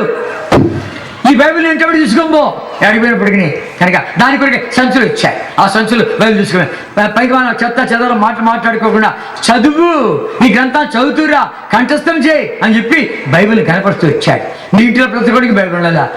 వాడికి ఒక బొమ్మ ఇచ్చావు కదా, వాడికి బట్టలు ఇచ్చావు కదా, వాడికి ప్లేట్ ఇచ్చావు కదా, వాడికి గ్లాస్ ఇచ్చావు కదా, అన్ని నా ఉంటాడు కాబట్టి ఈ ప్లేట్ నాది అంటాడు, ఈ బట్టలు అంటాడు, ఈ బొమ్మలు ఉంటాడు. ఆర్తిగా ఈ బైబిల్ నాది అనేది బైబిల్ ఇవాడికి చిన్నప్పటి నుంచి వాడు బైబిల్ చెప్పనేం పర్వాలే చేసేటుంది. ఆ రీతిగా ప్రతి ఒక్కరి దగ్గర బైబిల్ ఉండాలని చెప్పి బైబిల్ని ఘనపరిచినటువంటి మహానుభావుడు. అర్థమైందా? తర్వాత ఆరాధన ఆరంభించినటువంటి వాడు. ఈ ఆరాధన గంటలు ఆరాధనలు ఎంతమంది వచ్చాక అలాగే నమ్మడం అంతే. ఆరాధనకి రావడము, ఆ ఆరాధన సమయంలో ఇశ్రాయేలు చే స్తోత్రం మీద ఆశీర్వదించిన పరిశుద్ధ దేవుడు అలంకరించబడిన రాజు ఎత్తి ఉంటుండగా, ఆయన కనబరుస్తుంటుండగా, హెచ్చిస్తుంటుండగా, ఆయన మహిమపరుస్తుంటుండగా వచ్చినట్లే మారుమనసు పొందడమే. ఆ దేవునికి సన్నిధి అంత బలంగా ఉంది. ఆ దేవుడిని కనబరుస్తుంటే వాడు రారా అని చెప్పారు. వాడు నరహంతకుడు. ఇట్లాంటి మీటింగ్స్ చాలా చూసాను పోమంటున్నాడు స్నేహితులు పిలుస్తుంటే కనుక లేదు రారా, ఇది వేరే సంగతి రా చూస్తూ రారా అంటే బలవంతాన వచ్చాడు. అట్లాంటి వాడిని చంపి వాడిని పొట్టబేగలు తీసుకొని ఆ సత్యుడిని బాధ్యత చేసిపోయి నీ పెరుగుడు నేను చంపాను, వాడిని పొట్టబేగలివి వండు తింటా అన్నాడు. అంత దుర్మార్గుడు అట్లాంటి వాడు పట్టుకొస్తే వాడు చేశాడు, కూర్చొని ఒక కాలు వరత పెట్టుకొని ఒక కాలు చాపుకొని గోడకు ఆనుకొని కూర్చున్నాడు. ఏం చెప్తావు చూస్తామని చెప్పి చూస్తాండి. ఆ గోడ నెడుతుంది వాడిని. ఆ గోడ ఏంటే గోడ నెడుతుంది నా మీద పడుతుంది. ఒరే నరహంతి కూడా ఇప్పుడు నీ మీద పడితే సస్తే అడిగిపోతావు చెప్పురా. ఆ గోడ మాట్లాడుతూ ఉంది. ఆరాధన వేళలో మాట్లాడుతుంటే అక్కడ మారుమనసు పొందాడు. మహిమదాస్ అని పేరు పెట్టుకున్నాడు. హెబ్రోన్ నీటి సరఫరా విషయంలోమి, తర్వాత కరెంటు విషయంలోమి, ఆ మైకులు వచ్చేసే విషయంలోమి ఆ మనుషుడు బాధ్యత వహించి కొన్ని ఏళ్ళ నుండి మహిమలోకి వెళ్ళిపోయాడు. ఇట్లాంటి ఏం చెప్పగలము? ఆరాధనలోనే మారుమనసు పొందారు, రక్షించబడ్డారు. కనుక ఈ ఆరాధన విలువ తెలియకుండా ఆరాధన అయిపోయిన పోతాం లేరా, ఈ చివరి ప్రసవంలో పోతాం అనేవాడు ఎంతమంది లేరు. దాని విలువ గుర్తిస్తే కదా నిన్ను ప్రేమించి ప్రాణం పెట్టినటువంటి వాడి కొరకు ఏమిస్తావు నువ్వు? కనీసం ఒక థ్యాంక్స్ అని చెప్పలేవా? కనీసం ఆరాధించలేవా? ప్రభా ఇంత ప్రేమతో నన్ను ప్రేమించావు, ఏమి ఇవ్వగలనయ్యా అని చెప్పి 2 మాటల కొరకే ఎదురు చూస్తున్నాడే. కనుక ఆరాధన వేళ అంత అవసరం.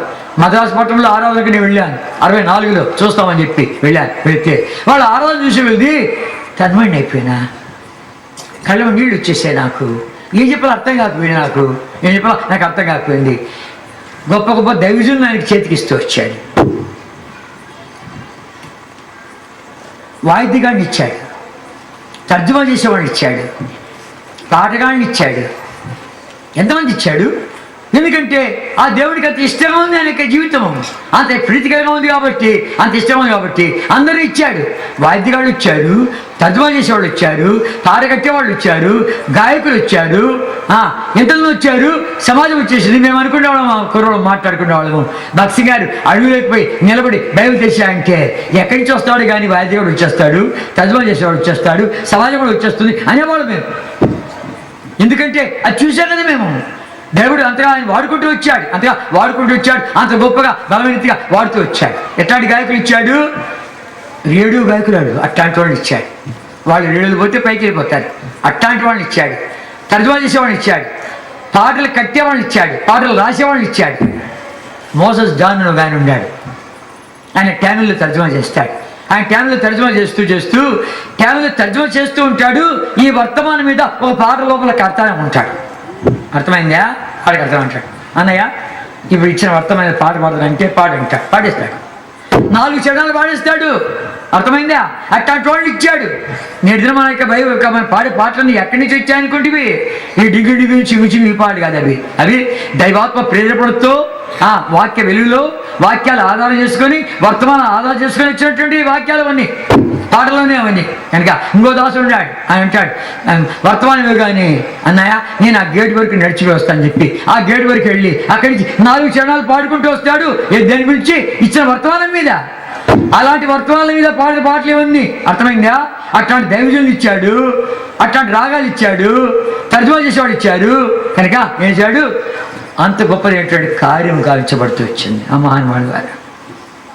బహిరంగ సువార్త ఏ సంస్థ చేయనటువంటి సువార్త. బహిరంగ సువార్తనిచ్చాడు. ఆ సువార్త కార్యం ఎట్లుంది? గౌను తొడుక్కొని గౌను మీద వాక్యాలు, ఫ్లాష్ కార్డు పెట్టుకొని వాటి మీద వాక్యాలు చూసేట్లుంది. ఊరేగింపు అలంకరించుకొని పో, పరిశుద్ధ అలంకారం ధరించుకొని పో, అంత చదువుకొని నిన్ను చదవని అని చెప్పి ఆ రీతిగా సువార్త సేవ అంత ఘనంగా జరుగుతూ వచ్చింది. ఒక కాన్వకేషన్ నాకు జ్ఞాపకం ఉంది. ఒక కాన్వకేషన్లో బయలుదేరినారు. లోపల నుంచి హైదరాబాద్ బయలుదేరి ఇంకా ఒక పెద్ద రౌండ్ వేసుకొచ్చాడుగా. ఈ తోక ముగించబడుతుంది, వస్తూ ఉంటారు. అది లోపలికి వస్తాం అంటే ఏంటి? మొత్తం ఆ యొక్క ఊరేగింపు మొత్తం అసలు రౌండ్ అంతా ఉంది. అంతమంది 84, 85 జ్ఞాపకం లేదు. అది చివరి కాన్వకేషన్ 84 అనుకుంటా. 25,000 మంది వచ్చారు. 25,000 మంది. అంతమంది ఓపెనర్ అంటే అట్లా తీసుకో. ఎక్కడిది ఈ ప్రజంతా అని ఆశ్చర్యపోతున్నారు. ఓపెనర్లు ఎంతమంది పట్టుబడుతూ వచ్చారు. దేవుని వాక్యాన్ని కనపరిచాడు, దేవుని ఇంటిని కనపరిచాడు, దేవుని ఇంటి ప్రత్యక్షత పొందినాడు. అర్థమైందా? సాధు సుందర సింగ్ సువార్థికుడు కొత్త నిబంధన తీసుకునేవాడు. దైవజనుడు భక్సింగ్ గారు ఆయన పూర్తి బైబిల్ పట్టుకున్నటువంటి వాడు, సంఘాలను నిర్మాణం చేసినటువంటి వాడు, సంఘ ప్రత్యక్షత ఇచ్చినటువంటి వాడు. ఇది దేవుని కుటుంబము. అందుకని దానికి ఏమైంది? ఓ మూట పెట్టుకున్నాడు. All are equal, all are important, all are precious ఆయన సమాజం మీద మాట్లాడబడింది అన్నాడు. ఆల్ ఆర్ ఈక్వల్, అందరూ సమానమే. ఆల్ ఆర్ ఇంపార్టెంట్, అందరూ ప్రాముఖ్యమైన వాళ్ళే. ఆల్ ఆర్ ప్రెషస్, అందరూ అమూల్యమైన వాళ్ళే, అందరూ అవసరమైన వాళ్ళే. ఇంకా ఆల్ ఆర్ నీడ్ఫుల్, అందరూ. కనుక అందరూ అవసరమైన వాళ్ళే, అందరూ విలువైన వాళ్ళే, అందరూ సమానమైన వాళ్ళే. ఆ యొక్క మోటతో బయలుదేరినాడు. జాతి లేదు, కులం లేదు, గోత్రం లేదు, భాష లేదు. చెప్పాను కదా. ఆ కాన్వకేషన్ చూస్తే ఎన్ని భాషలోళ్ళు నా పక్కన పాట వాడు చూస్తుంటే గుజరాత్లో పాడుతున్నాడు, ఈ పక్క పాట చూస్తే అరవలో పాడుతున్నాడు. అదే పాటే నేను తెలుగులో పాడుతున్నా. అర్థమైందా? రీతిగా అంతమందికి అన్ని జాతులు కలిపేసి, అన్ని గోత్రాలు కలిపేసి, అన్ని కుటుంబాలు కలిపేసి ఒక పెద్ద కుటుంబంగా, దేవుని యొక్క సమాజముగా, దేవుని యొక్క సంఘముగా, ఆయన శరీరముగా, ఆయన పెళ్లి కుమార్తెగా తయారు చేయాలని ఆ గొప్పగా ప్రత్యక్షతలోకి వచ్చినవాడు మహాన్.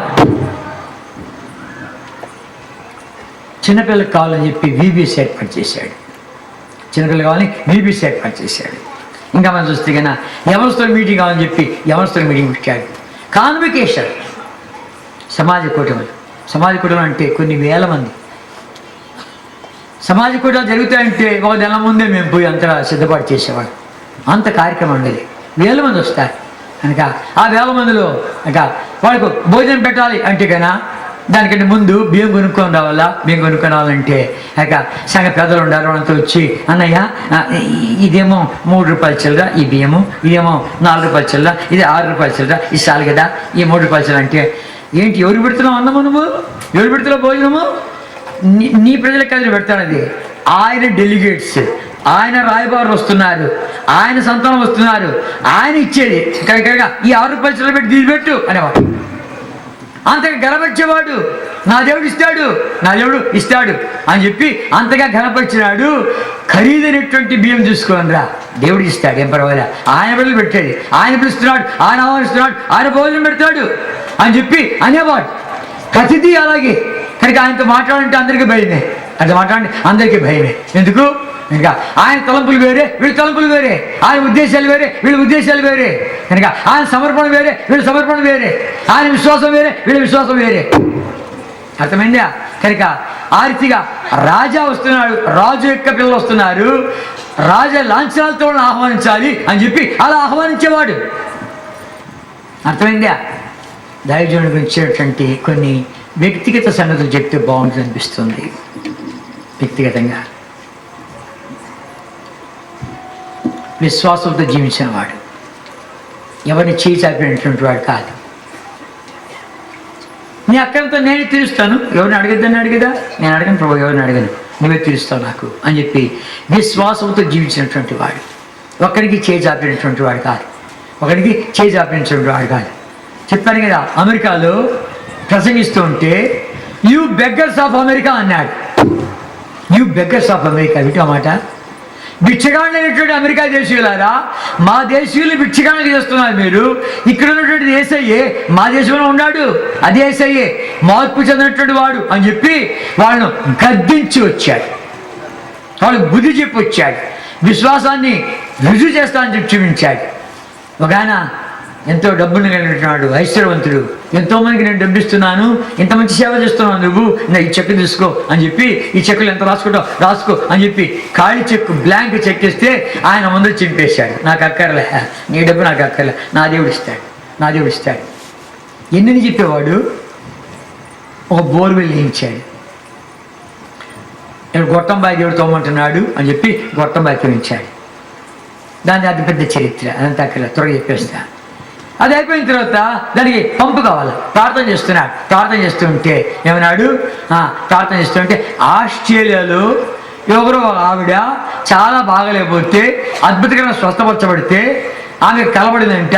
ఆ చైన్ ఇచ్చేసి ఏమైంది తన పెళ్ళికి, ఇండియాలో బక్సింగ్ గారు ఉన్నారు దైవజనుడు, ఇది అమ్మేసి ఆయనకు పంపించు అని చెప్పిందంట.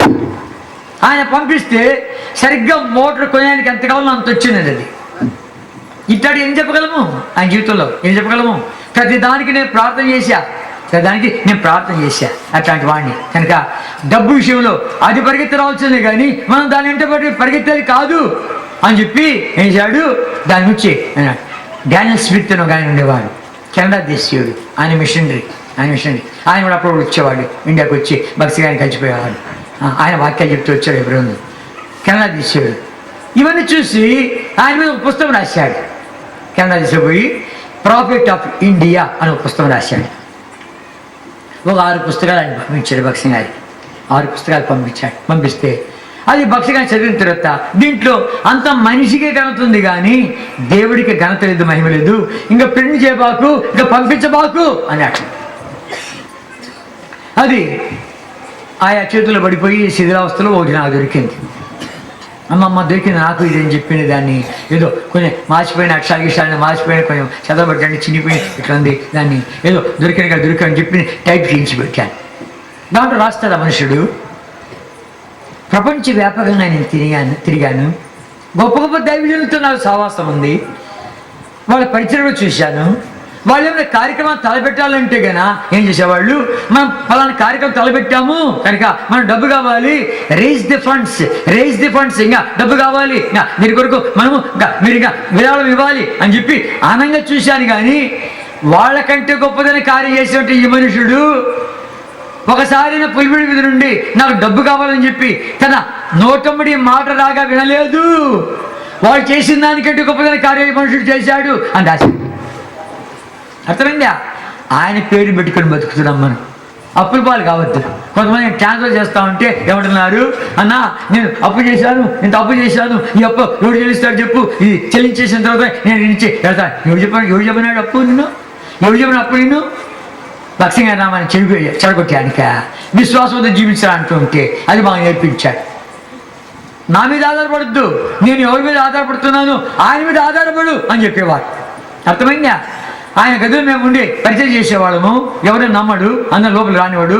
మా అత్తగారు తర్వాత కొంతమంది వస్తే సిస్టర్ తీసుకొని పోయి అంత ఉడిపించింది శుభ్రం చేయించి మా అత్తగారు వస్తూ ఉంటారు.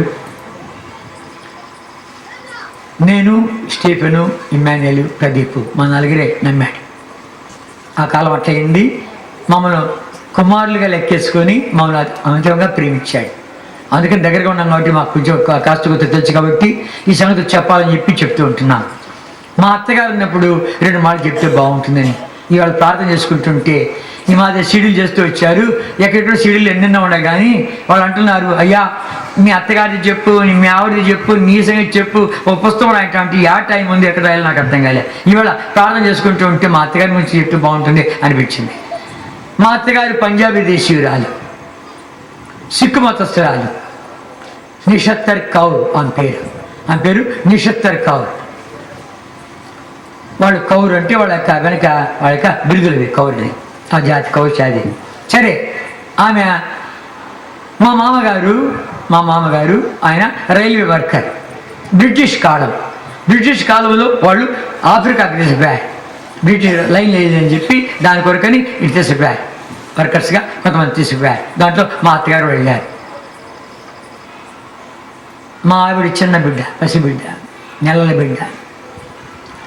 ఇంకొక అక్క ఉంది ఆమెకు. ఆమె 3 ఏళ్ళ బిడ్డ.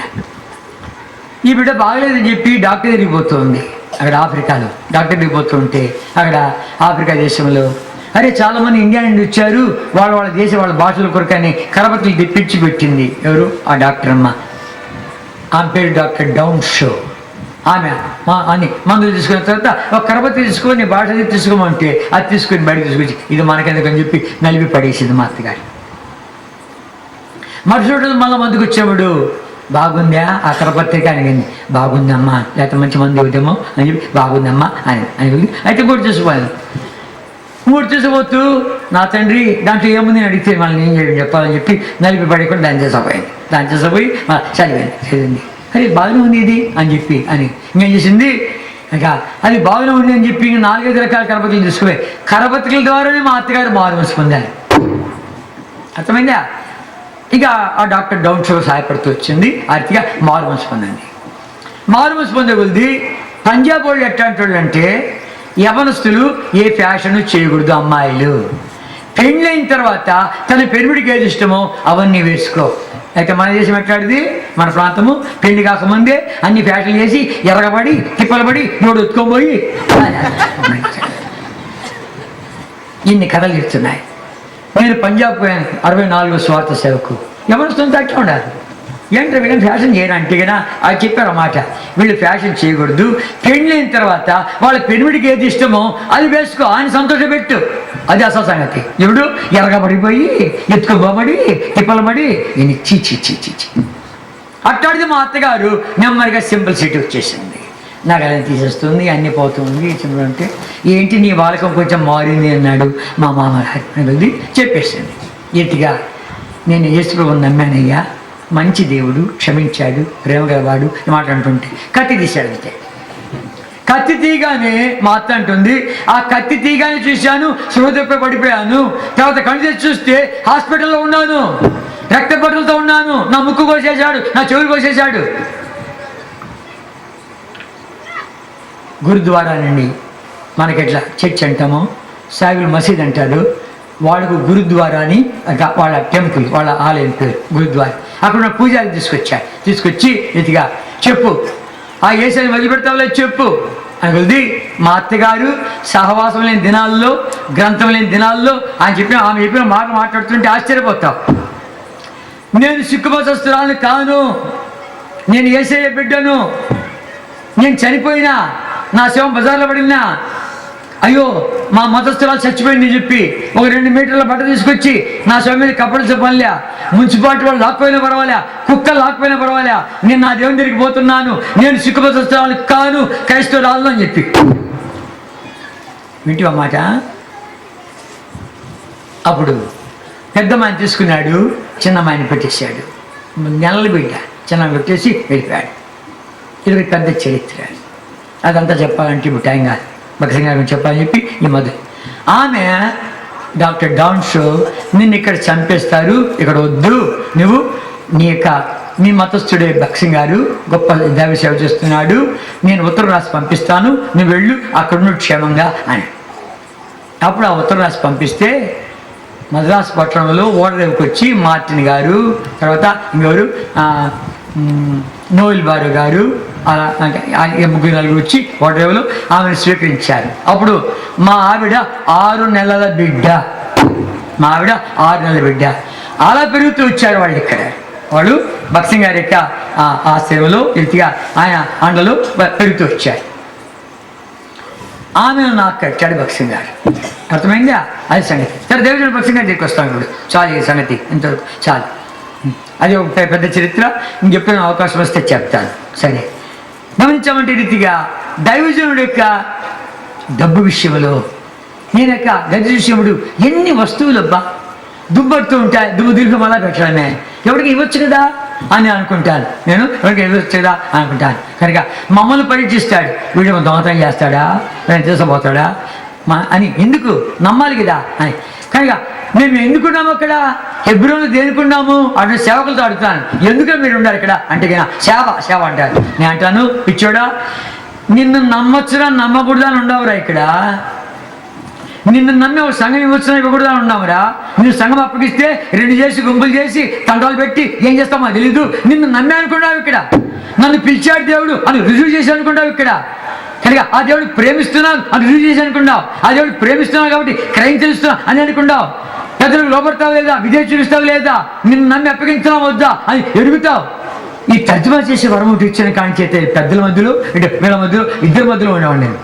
వాళ్ళు మాట్లాడుతుంటారు, ఏం మాట్లాడుతుంటారు, 10,000 రూపాయలు బ్యాంక్ పంపించాలా, ఎవరు పంపిస్తావు అని వాళ్ళు మాట్లాడుతుంటే, పలానా పంపిస్తావు, వద్దు వాడు వద్దు అనుభవ పెద్దలు అంటే అర్థం ఏంటి, వాడిని నమ్మలేకపోయి ఇంకోటి పంపిస్తావు, వాడిని పంపించు, అందులో ఆమోదించింది అంటే వాడు నమ్మరు కదా, వీడు నమ్మలేకపోయాడు కదా. నీతిగా నువ్వు దానికి ఉండవురా ఇక్కడ అని చెప్పి హెబ్రోను చెప్తాను, నేను పోయి సేవకులందరూ చెప్తాను, పిచ్చోడా ఏదో సేవ అంటున్నావు, కనుక ఏడాది పోయి సేవ చేసుకోవచ్చు, ప్రపంచమంతా సేవ చేసుకోవచ్చు, ఇక్కడ ఎందుకున్నావు, నేను సేవకు పిలువబడ్డాను రుజువు చేసి అనుకున్నావు, ఇక్కడ సిలువెత్తుకుంటానని చెప్పి రుజువు చేసి అనుకున్నావు, ఇక్కడ క్రయం చెల్లిస్తా అని చెప్పి రుజువు చేసి అనుకున్నావు, ప్రభుని ప్రేమిస్తానని చెప్పి రుజువు చేయడానికి వచ్చావు. కనుక ఆ రుజువు చూడాలా, వాళ్ళు కనుక్కోవాలా, వాళ్ళు కనబడి వాళ్ళు నిన్ను నమ్మి తర్వాత సంఘం అప్పగించాలి. అర్థమైందా? కనుక ఆ రీతిగా ఆ వీళ్ళు నమ్మకంగా ఉండాలి లేదా అని చూసి ఆయనకి పడేసే ఉంటాడు.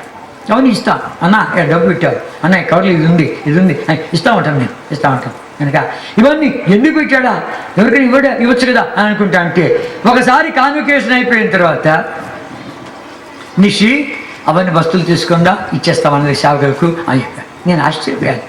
అన్నీ తీసుకొచ్చిన సూట్ కేసులు, సూట్లు, ఇక డ్రెస్సులు ఎన్నెన్నో ఉండే బోర్డుని అన్ని వరుసగా పెట్టు వీళ్ళని వరుసలో పెట్టి ఓ సేవకుడికి ఇస్తాం అంటుంటే, ఆ సేవకులు ఎట్లాంటి వాళ్ళు అంటే వాళ్ళు వరుసలో ఉట్టు మరి అది వీడికి వస్తుంది, ఇది వీడికి వస్తుంది, అది నాకు కాదు, నువ్వు ముందురా అని వరుస, ఇది అది నాకు కాదు, ఇది మా సంగతి. అర్థమైందా? కనుక అందరికి ధారాళంగా ఇచ్చాడు. ఆశ్చర్యపోయాడు.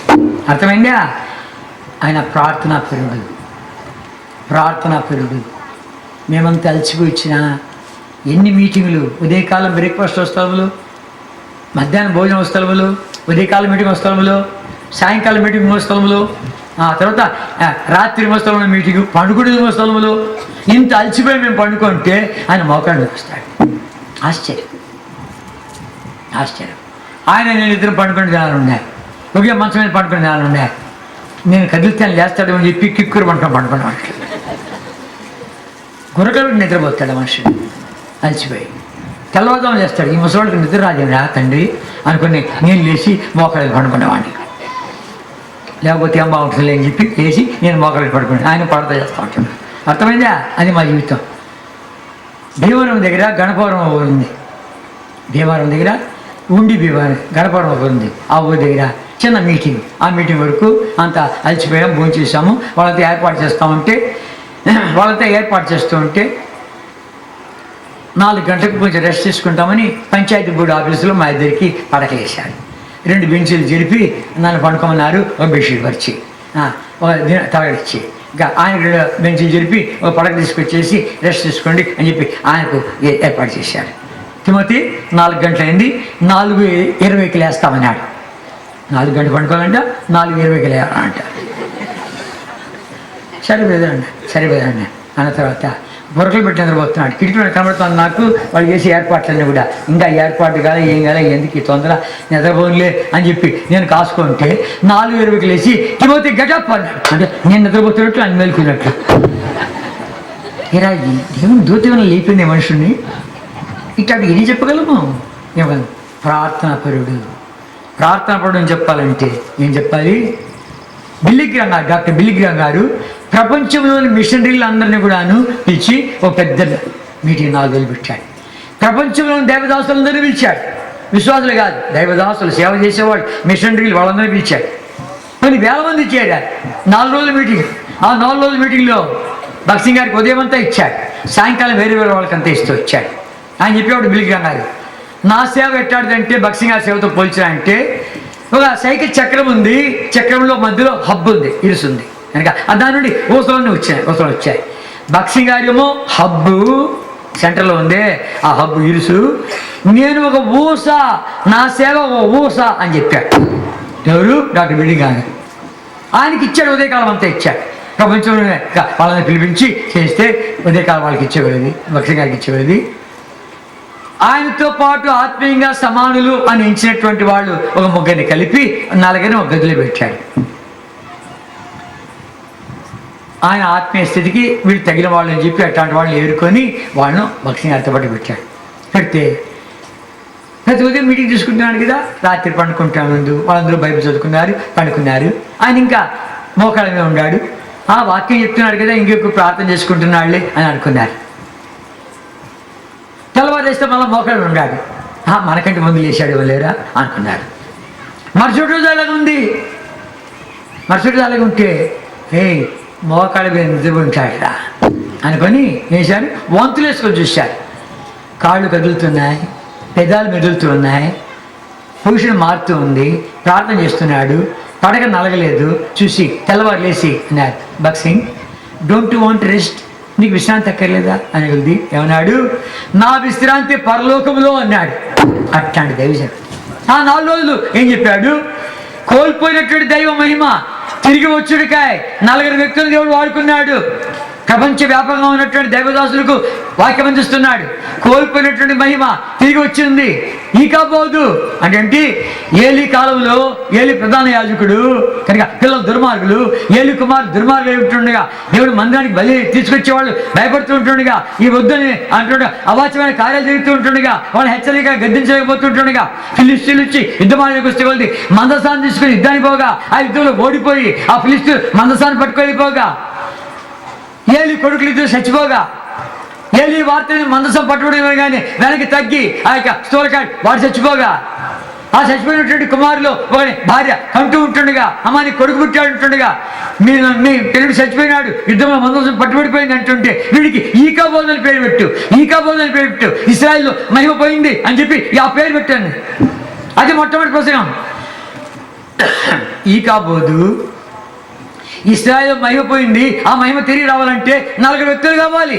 మొట్టమొదటి రోజు హన్నాని గురించి మాట్లాడాడు. హన్నా ప్రసవేదంతుకునే ప్రార్థన, ఉపవాస ప్రార్థన, విసుగు ప్రార్థన, గొలుసు ప్రార్థన, రాత్రంతా ప్రార్థన, ఈ ప్రార్థన గురించి ఆ ప్రార్థన వెలుగు గురించి మాట్లాడాడు.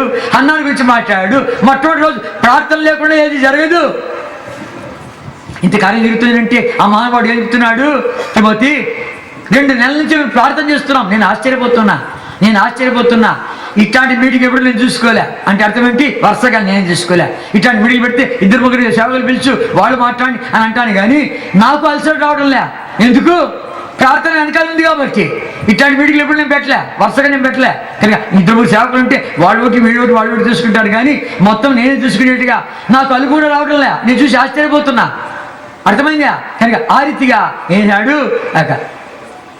ప్రార్థన వెనకాల ఆ ప్రార్థన అదైపోయిన తర్వాత ఏమన్నాడు? రెండవ రోజు మాట్లాడాడు, సమయం గురించి మాట్లాడు. సమయం ఎవరు? దేవుడు స్వరం వినవాడు. దేవుడు స్వరము విను, దేవుడు మాట్లాడతాడు అని చెప్పి దేవుడు మా స్వరాన్ని గురించి మాట్లాడుతూ వచ్చాడు. భక్సింగ్ గారు ఎన్నో పుస్తకాలు రాశాడు. ఆయన రాయలే ఆ పుస్తకాలు, ఆయన వర్తమానాలే వేరే వాళ్ళు రాసి అవి ఆమె ప్రింట్ చేశాడు, కానీ ఆయన ఒక పుస్తకం కూడా రాయలే. సరే, దాంట్లో నేను పుస్తకాలు ఏదో చదువుతుంటే ఇది వర్తమానం తర్జుమా చేశాను కదా, ఇది తర్జుమా చేశాను కదా అని అనుకునేవాడిని. అట్లాంటిది ఒక్క పుస్తకమే కూర్చొని లేవకుండా చదివింది, యెహోవా స్వరం అనే యొక్క పుస్తకం. ఆ ఒక్క పుస్తకమే కూర్చున్నాను, కానీ అది ముగించే వరకు లేవాలి. అదొక్క పుస్తకం పూర్తి చేసి చదివాను, 2 సార్లు చదివాను.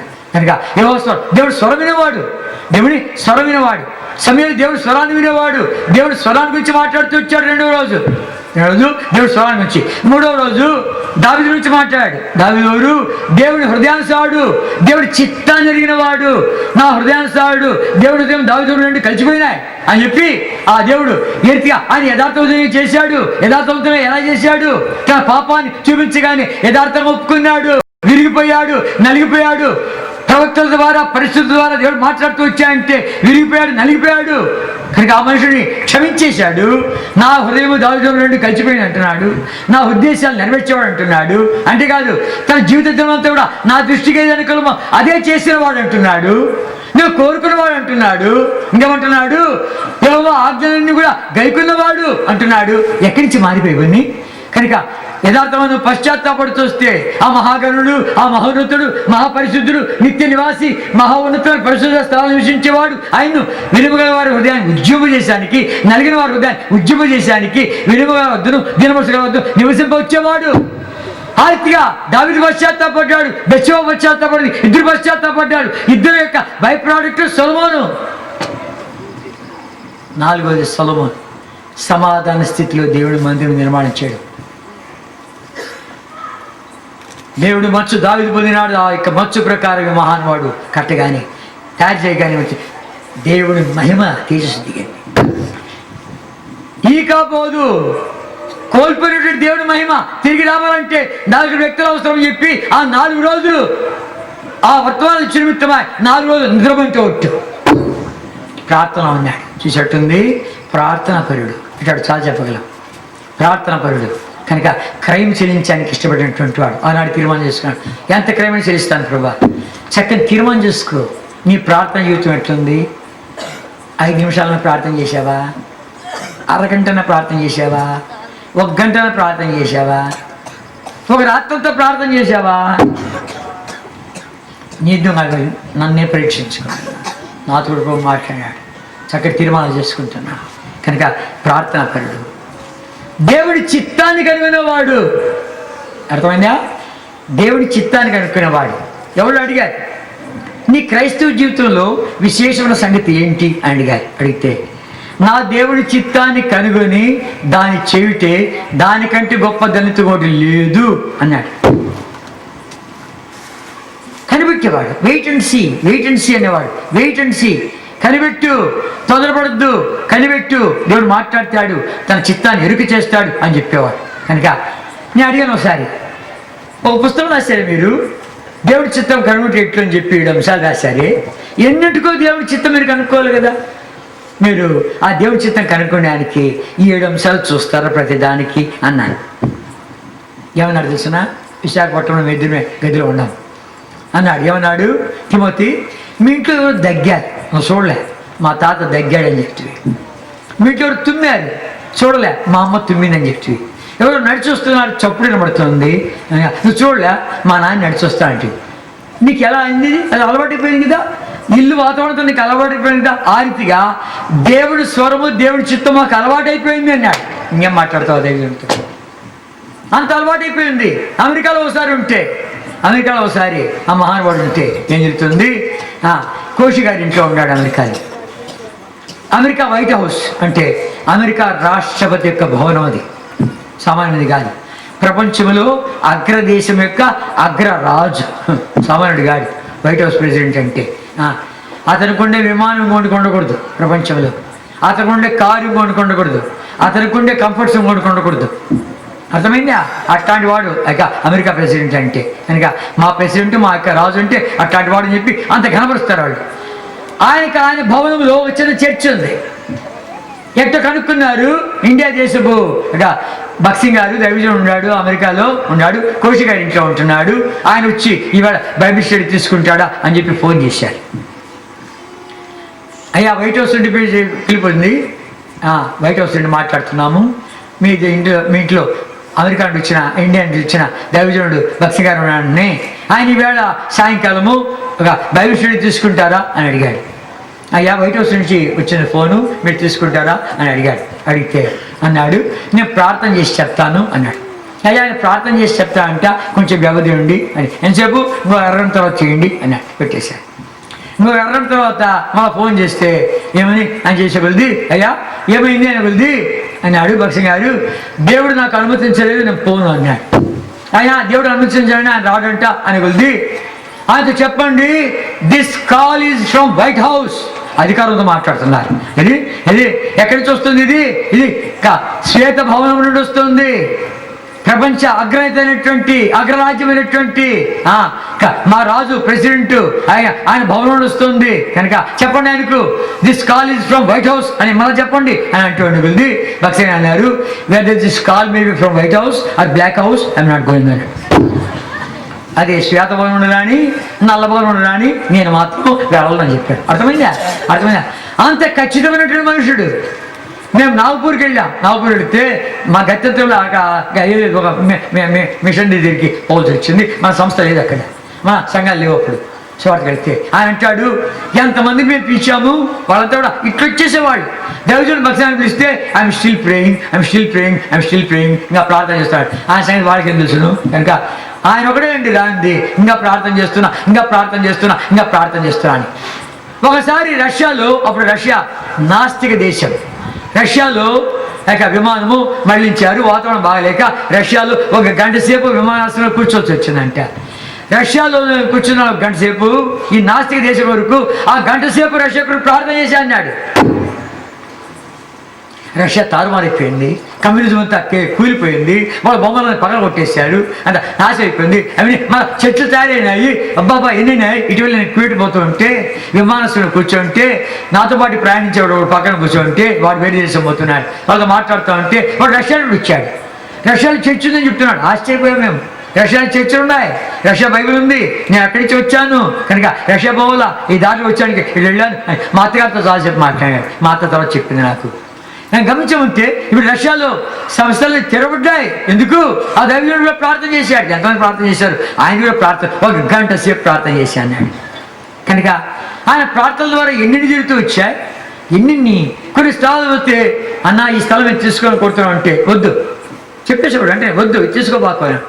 తర్వాత చూస్తే అది ఎన్ని పేచీలు ఉంది, గొడవలు ఉంది, నా తండ్రి అది ఇంకా అమ్ముడు పోయా, ఇక 4 భాగస్వాములు, ఎన్ని కథలు ఎన్ని ఉండే ఆయన చెప్పింది మేలింది. మాకు తీసుకుంటే అనవసరంగా మేము చిక్కులు పాలేము, కేసులు పాలేము, ఎన్ని మాటలు చెప్పుకోలేము. అడివి ఒకతను వచ్చి ప్రార్థన అడిగాడు, అన్నయ్య నేను ఊరికి పోవాలంటాను, ఈరోజు పోవద్దు అన్నాడు.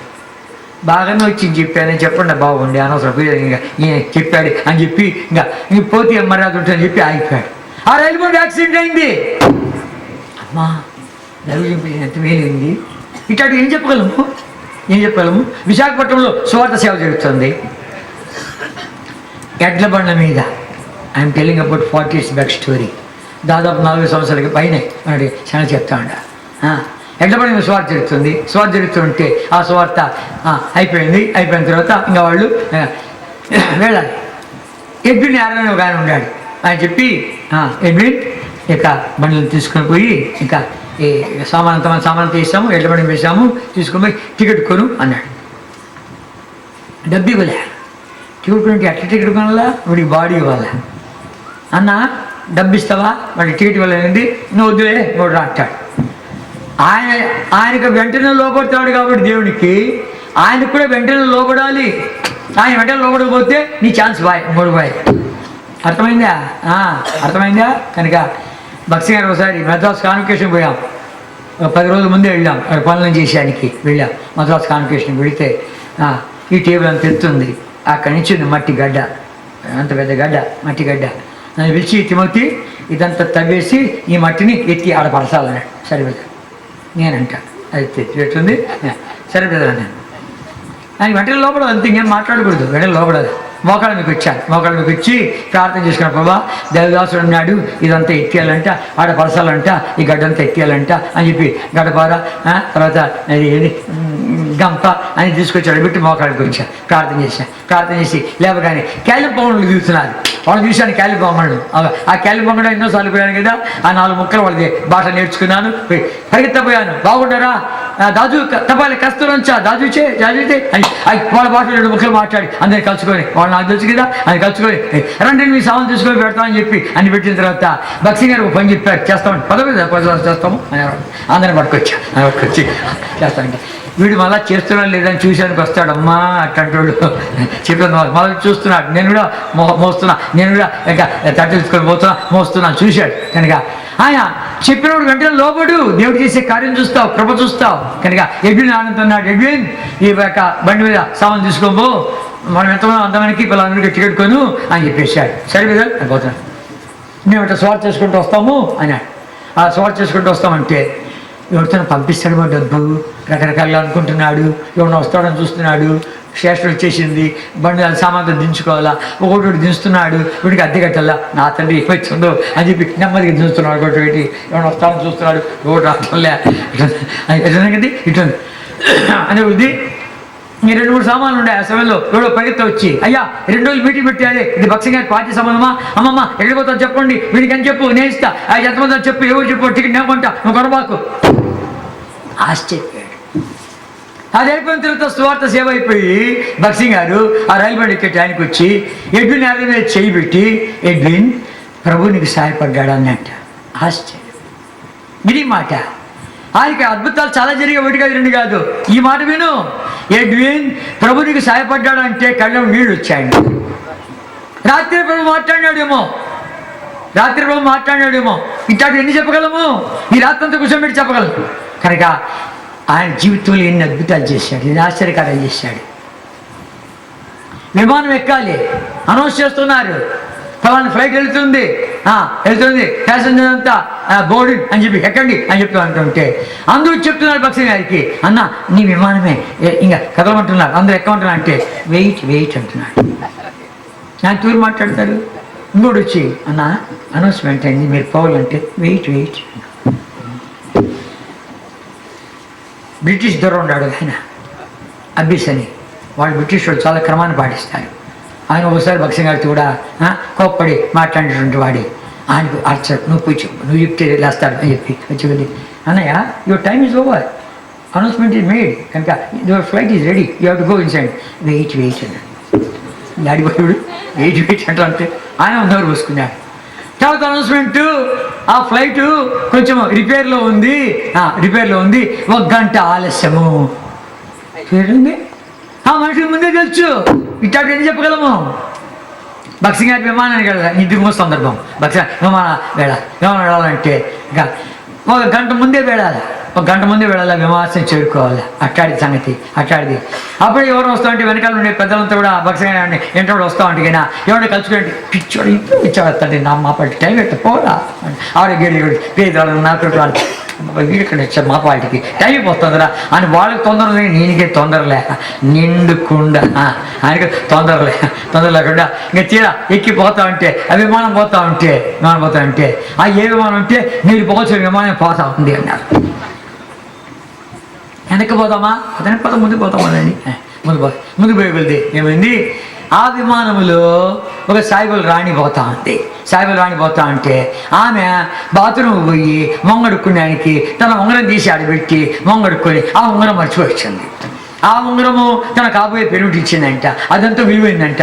నా తండ్రి అని చెప్పి వాడు తొందర పెడతాను పైకి తిప్పు మళ్ళించు నా ఉంగరం పెట్టాను చాలా ప్రేమైంది పోయమ్మా ఇది కావాలి నాకు, అది ఎంత ఖర్చు చెప్పి నీడికి దాన్ని కట్టేస్తాను అని చెప్పి తొందర పెడతా ఉంటే వాడు గ్రౌండ్తో మాట్లాడి ఇక ఒక ఆమె తొందర పెడతా ఉంది, తిరుక్కొని రమ్మంటా ఉంది, ఇదంతా సంగతి బాత్రూంలో ఉంగరం మర్చిపోయిందంట అని చెప్తా ఉంటే రారా తండ్రి అని చెప్పి వాడిని మళ్ళీ బాత్రూంలో ఓడిపోకుండా పోలీసు వాళ్ళని కావాలి పెట్టారు. కనుక దిగి గబాబా పోయి బాత్రూంలో పోయి ఉంగరం తీసుకొని పోతా ఉంటే బక్సింగ్ గారి అమ్మాయికి ఎక్కిపోయా అర్థమైందా?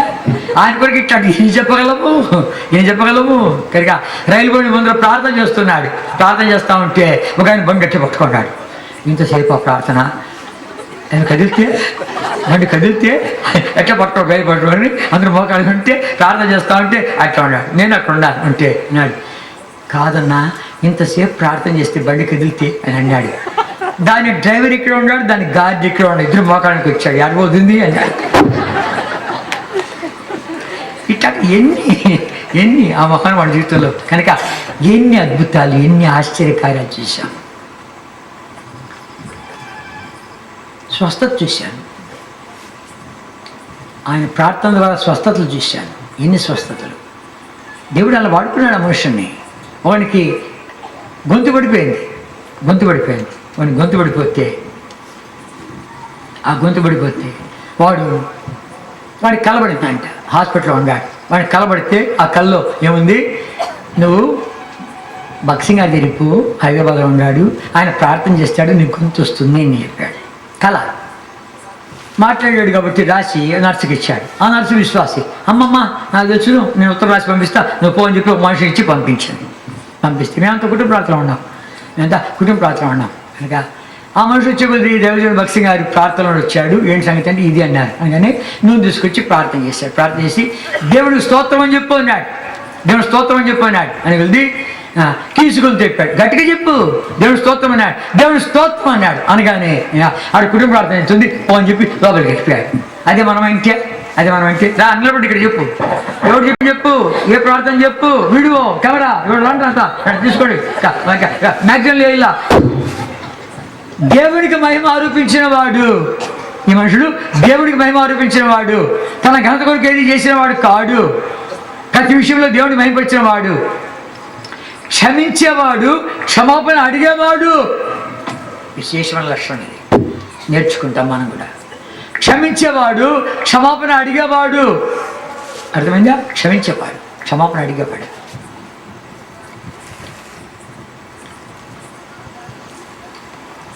హెబ్రోను ఆవరణంలో ఒక ఆయన ఇంగ్లీష్లో దంచి పడేస్తున్నాడు. ఏం జరుగుతుందిరా? హెబ్రోను అంత పెద్ద కేకలు వెళ్ళలే. ఫస్ట్ టైం వినడం పరిగెత్తి చూస్తే ఒక ఆయన చెడమడ ఇంగ్లీష్లో వాంచి పడేస్తున్నాడు బక్సింగ్ గారిని. బ్రదర్ ప్లీజ్ ఫర్గివ్ మీ, దయచేసి నాకు క్షమించు, వెరీ సారీ, నాకు క్షమించు బ్రదర్ అంటున్నాడు. క్షమాపణ అడుగుతున్నాడు బక్సింగ్ గారు. ఆశ్చర్యపోయాడు. క్షమాపణ అడిగేవాడు, క్షమించేవాడు 18 ఏళ్ళు సహవాసం వదిలిపెట్టిపోయినటువంటి వాడు సేవకుడు. మళ్ళా వచ్చాడు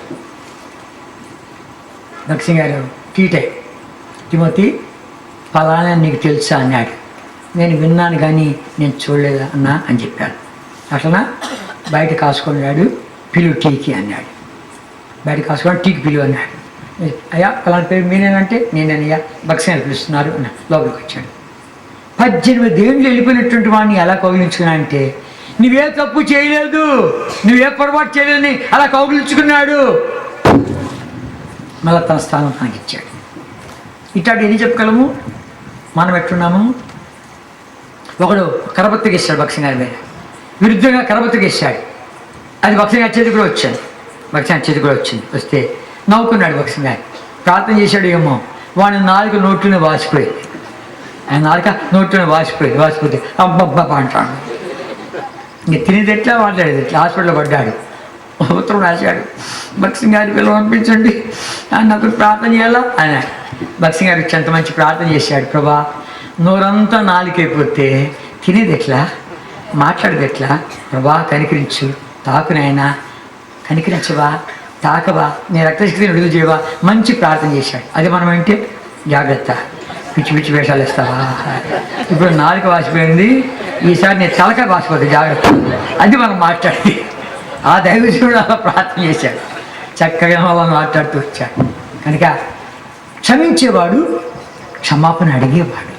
ఈ మంచి లక్షణం మనం కూడా నేర్చుకుంటాం.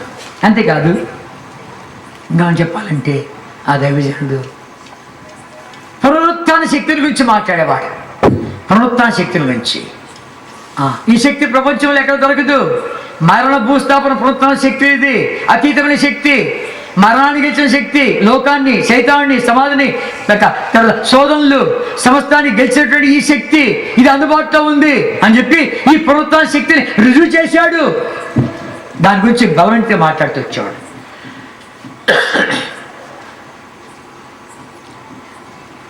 అది నేను అనుభవించుకుంటుంటున్నాను. ఈ మనుషుడు మన వంటి బాడీనా లేక స్టీల్ బాడీనా అనుకునేవాడిని నేను. ఇతని మనిషి మన వంటి వాడినా లేక స్టీల్ బాడీనా ఈ మనిషి ఉంది అని. ఆర్లగడ్డలో సేవ చేస్తున్నాం, రాయలసీమ ఆర్లగడ్డలో సేవ చేస్తుంటే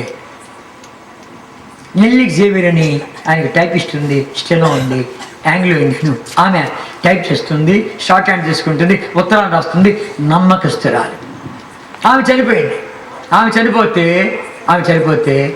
చనిపోయింది చెప్పి సమాధి కార్యాలకు చాలా కాలం క్రితం. అప్పుడు రోడ్లు సరిలే, రవాణాలే, ఫోన్లు సరిగ్గా వినడము, ఇవన్నీ కూడా తిప్పదు అప్పుడు ఆ కాలంలో.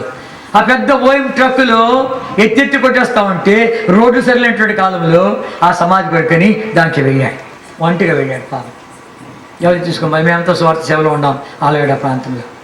ఆమె సమాధి చేసి వచ్చాడు. వచ్చిన తర్వాత మరలా ఇంకో ఫోన్ వచ్చింది, అప్పాజీ గారు చనిపోయారని. ఆ హెబ్రోన్ కాంపౌండ్ ఇచ్చినటువంటి ఆయన అప్పాజీ, ఆయన పెద్ద ఆఫీసర్ ఇక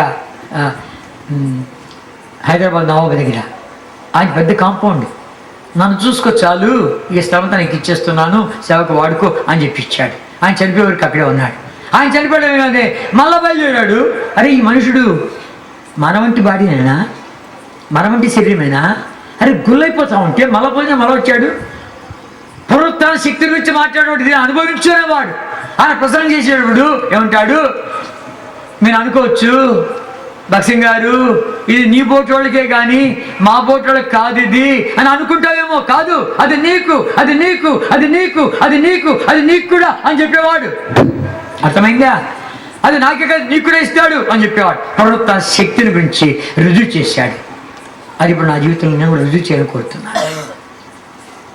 అందుకని నేను ఈ మీటింగ్లు ఎప్పుడు తీసుకోలే, ఆ శక్తిని అనుభవించాలి నేను కూడా అని చెప్పి అన్ని మీటింగ్లు చూసుకోవడానికి ఇష్టపడ్డాను, సమ్మతించాను. ఆ దేవుడు నడుపుదలు చూస్తూ వచ్చాను, ఆయన ఇచ్చే శక్తిని చూస్తూ వచ్చాను, నేను కూడా అనుభవించాను. అర్థమైందా? ఆ పునరుత్థాన శక్తి నీకు నాకు అందుబాటులో ఉంది, అనుభవించు, ఇది మన కొరకే అందుబాటులో ఉంది అని చెప్పినట్టు దేవదాసుడు, సువార్తికుడు, అపోస్తలుడు. ఆయన బాగలేని కాలువలో కూడా దేవుడు ఎన్ని అద్భుతాలు చేశాడు. బాగలేడు, వీల్ చైర్లో కూర్చొని వస్తాడు బయటికి, వీల్ చైర్లో కూర్చొని బయటకు వస్తాడు. ఆ వీల్ చైర్ తీసుకొస్తే స్టీవెన్ తీసుకొచ్చి ఆయన కూర్చోబెడితే ఎవరో ప్రార్థనకని అడిచి వంగినారంటే ఆయన తల మీద చేయి పెట్టించి ఏదో గొడవ అనేది ఆయన చేశాడమ్మా పో అని చెప్పేవాడు. ఆయన చేశాడు పో అని చెప్పేవాడు. అంటే ఆలడిపోయి అలా ప్రార్థన జరుగుతున్నాయి కూర్చోవడం అందరికీ. ఏదో ఆయన చేయటం పెట్టించి వాళ్ళ తృప్తి కొరకు ఆయన చేయటం పెట్టించి కాసేపు అయిన తర్వాత ఆమె చేశాడమ్మా పో అని చెప్పేవాడు వాళ్ళ తృప్తి కొరకు. అట్లాంటి ప్రార్థన జరిగి ఒక ఆమె మరుసటి వారు పరిగెత్త వచ్చి అయ్యగారు ప్రార్థన చేశారు కదా, నన్ను చేపెట్టి నా రోగం అంతా పోయింది, నా రోగం పోతే నిలువు దోపిడి ఇస్తా అని చెప్పి హిందువురాలు కానీ నగలన్నీ వచ్చుకొచ్చాను, తీసుకోయ్యా ఈ అయ్యగారికి ఖర్చు పెట్టు దేవుని కార్యాలు వాడు అని చెప్పి తీసుకొచ్చి. ఎట్లాంటి ప్రార్థన? అక్కడ చేపెట్టి కాసేపు ఆమె అని చెప్పిన ప్రార్థన. అర్థమైందా? ఇట్లాంటి ఏం చెప్పగలము? ఒక హీలర్ వచ్చాడు, స్వస్థపరిచేవాడు వచ్చాడు హైదరాబాద్లో, లక్షలు చేస్తారు ఆయనకు, ఆయన మీటింగ్కు లక్షలు చేస్తారు. అట్లాంటి మీటింగ్కి వచ్చారు ఉత్తర హిందూ దేశంలో కొంతమంది వచ్చారు. వాళ్ళు వచ్చిన తర్వాత ఏమైంది, ఆ మీటింగ్లు అయిపోయినాయి, భక్తి గంట చూసిపోతామని చెప్పి వచ్చారు ఆఫీసులో. ఆ టైంలో నేను ఉంటే అప్పుడు హరీష్ సింగ్ గారితో మాట్లాడుతున్నాడు. ఆయన మాట్లాడుతున్నాడు ఎత్తిగా, అయ్యా మేము వచ్చాము అంత హిందీలో మాట్లాడుతున్నారు, మేము వచ్చాము ఎత్తికి వచ్చాము కనుక ఆమె వాక్యాలు చదువుకుండా చూసుకుంటా దిక్కు చూసుకుంటూ ఉంది కనుక ఈమెకు దయ్యం పడి స్వస్థానము, ఇద్దరం సంపాదిస్తున్నాం కానీ ఎటుపోతుంది మాకే తెలీదు, స్వస్థత ఏమైనా వస్తుంది అని చెప్పి ఇక్కడికి వచ్చాము అని చెప్పి నెమ్మదిగా మాట్లాడుతున్నాడు. ఆమె కనబడకుండా ఉండాలని అలా మాట్లాడుతూ ఉంటే అవిష్ణ గారు ఇందుకు పోయింది అన్నాడు. అది పోలేదు కానీ మా సూట్ కేసు పోయింది అన్నారు. ఆ గుంపులో సూట్ కేసు పోయినట్ట. ఆ సూట్ కేసు పోయి అంటే కెమెరాలు ఎటు వీడియో అన్నీ ఏదైనా ఉన్నాయి, అన్నీ పోయినాయి. మళ్ళీ పోయి మాకు డబ్బు లేకపోతే ఆ సంస్థ ఇంకా మేనేజర్ దగ్గరికి పోయి అడిగినాము, మేము ఇట్లా ఉద్యోగం చేస్తున్నాము, మాకు ఇంత డబ్బుని మళ్ళీ పంపిస్తామంటే వాళ్ళు పోయేదానికి వచ్చానికి కాస్త డబ్బు ఇచ్చారు. అది ఉండే డబ్బుని కానీ ఇంత వచ్చాము కాదు భక్సిగాని చూసిపోతామని చెప్పి వచ్చాము అని చెప్పి అన్నారు. ఆ టైంకి స్టీవెను ఇక చక్రాల బండిలో భక్సిగాని తీసుకొచ్చాడు. తీసుకొని రాగానే ఈ పరిగెత్తపోయి మోకాళ్ళకి వచ్చాడు. నేను చూస్తున్నా, పరిగెత్తపోయి మోకాళ్ళ మీద రాగానే మరి స్టీవెన్ చేయటం పెట్టాడు, పిచ్చి కేకేసి కింద పడింది. ఆ మహానుభావుడు బాగలేని కాలంలో ఎంతమంది స్వస్థపరిచాడు? ఏం చెప్పగలం రీతిగా? ఆయన చనిపోయే వరకు ఏనుగు బ్రతికినా చనిపోయినా 1000 వరహాలని చెప్పి ఒక సామెత. ఆ మనుషుడు చనిపోగానే ఏమైంది? భూమి కంపించింది, హైదరాబాద్ పట్టణం కదిలింది. సమాధి కార్యాలకు లక్షలు వచ్చారు. ట్రాఫిక్ జామ్ 6 లక్షల మంది అని చెప్పారు అంచనా. 6 లక్షల మంది వచ్చారు. అంత పెద్ద గుంపు పట్టణంలో ఎప్పుడు లేదంట. చంద్రబాబు నాయుడు అన్నాడు, నా పట్టణంలో ఇంత గొప్ప దేవుడు ఉన్నాడా నాకు తెలియదంటే కదా. ఎంతోమందికి తెలియదు. 14 ఏళ్ళు పడకలో ఉండే, 14 ఏళ్ళు పడకలో ఉండే, ఎంతోమంది తెలియదు. కనుక ఆ దైవజనుడు నా చెంతకు వస్తున్నాడని చెప్పి ఆయన కనపరచాలని ఉద్దేశంతో ఆ దేవుడు సూర్యుడు చుట్టూ పెద్ద ధనుసు తెచ్చుకొచ్చాడు. ఆ మనుషుడు పేపర్లు రాశాడు, సైంటిస్టులు రాశారు, it is very rare phenomena, we don't what it is అన్నారు. ఇది అరుదుగా వచ్చేది కద్దు కానీ అదేంటో మేము చెప్పలేకపోతున్నాం అన్నారు. వాడికని తెలుసును దైవజనుడు ఆ దేవుడు కనపరచాలని కోరి సూర్యుడు చుట్టూ పెద్ద ధనుసు ఏర్పాటు చేస్తూ వచ్చాడు. అర్థమైందా? ఆ దైవజనుడి పేరు చెప్పుకొని మనం బతుకుతున్నాము. మేము బక్సింగ్ గారి గుంపుని బతుకుతున్నాము. ఏమో కొంచెమైనా రవంతన అందుకుందా? మనకు రవంతన అబ్బిందా? కొంచెమైనా అబ్బిందా? ఈ చీలికలు అయిపోతూ, గందరగోళం అయిపోతూ, కోటికలు అయిపోతూ, తెగలు అయిపోతున్నటువంటి సస్తున్నామే. ఏవా ఈ రాత్రి నాతో మాట్లాడుతున్నా, నేను మంచి తీర్మానం చేసుకొని కోరుతున్నానని చెప్పి మీకు చెప్తాను. నేను ఒక మంచి తీర్మానం చేసుకొని కోరుతున్నాను ప్రభా అని చెప్పి ఏ విషయంలో దేవుడు మాట్లాడినాడా? నీ విశ్వాస జీవితం విషయమే వేలు పెట్టాడా? నీ ప్రార్థన జీవితం విషయమే వేలు పెట్టాడా? నీ డబ్బు విషయమే దేవుడు వేలు పెట్టాడా? క్షమించే విషయంలో, క్షమాపణ విషయంలో ఏమైనా మాట్లాడుతున్నాడా? దేవుడు వాక్యాన్ని కనబరిచే విషయంలో ఏమైనా మాట్లాడుతున్నాడా? దేవుడు మందిరాన్ని ప్రేమించే విషయంలో ఏమైనా మాట్లాడుతున్నాడా? సువార్త సేవ విషయంలో ఏమైనా మాట్లాడుతూ ఉంటున్నాడా? ఆయన నాకే కాదు నీకు కూడా చెప్తున్నాడే, అది నాకుగా నీకే చేసుకుంటామా? ఒక్కసారి ఆలోచించు. ప్రభువా, ఎంత గొప్ప దైవజుడిని మా కాలంలో ఉంచావు, ఇంత గొప్ప సంస్థను లేపావు. ఆ పేరు పెట్టుకున్నాం కానీ, చెట్టు పేరు పెట్టుకొని కాయలు అమ్ముకుంటున్నాము కానీ మాకు రవంతన అబ్బలేదు. ఈవేళ నీతిమంతుని గురించి వింటున్నాము, నీతిమంతుని జ్ఞాపకం చేసుకుంటా ఆశీర్వాదకరం అంటున్నాము. అంతేకాదు మీకు వాక్యం అందించి మీకు మీద నాయకులుగా ఉన్నటువంటి వారిని జ్ఞాపకం చేసుకుని వారి ప్రవర్తన పరము శ్రద్ధగా తలంచుకోవచ్చు. వారి విశ్వాసం అంతవరకు వారి జీవితాన్ని మీరు జ్ఞాపకం చేసుకుని అనుసరించండి. హెబ్రీ 13:8 యేసుక్రీస్తు నిన్న నేడు అవును యుగములు ఒకటైతే ఉన్నాడు. ఆ ప్రభువు ఒకటైతే ఉన్నాడు. అలనాటి దేవుడే నేడు ఉన్నాడు. ఎన్నో విషయాల్లో బక్సింగ్ గారి దేవా నాకు సహాయపడమంటే సహాయపడ్డాడు. జార్జి బర్నర్ దేవా నాకు సహాయపడ్డాడు. ఎన్ని అనుభవాలు పంచుకోగలను, ఎన్ని అనుభవించాము. అదే దేవుడే నిన్న నేడు నిరంతరము ఒకటి ఉన్నాడు. ఆ దేవుడు ఈ రాత్రితో మాట్లాడుతుంటాడుగా. కొంచెమైనా అబ్బిందా? ఒక్క బక్సింగ్, ఇంకో బక్సింగ్ లేరు. Nobody can enter into his shoes. ప్రభా నాతో మాట్లాడుతున్నావు, ఎన్నో విషయాలు నాతో మాట్లాడతావు. అన్ని కొరతపడ్డాను, లోట్లో ఉండా, ఒక్కసారి క్షమించయ్యా, నేను నవీనపరచుకోవాలని చెప్తున్నా అని చెప్పి చక్కటి తీర్మానం చేసుకో. రండి ప్రార్థన చేస్తాం.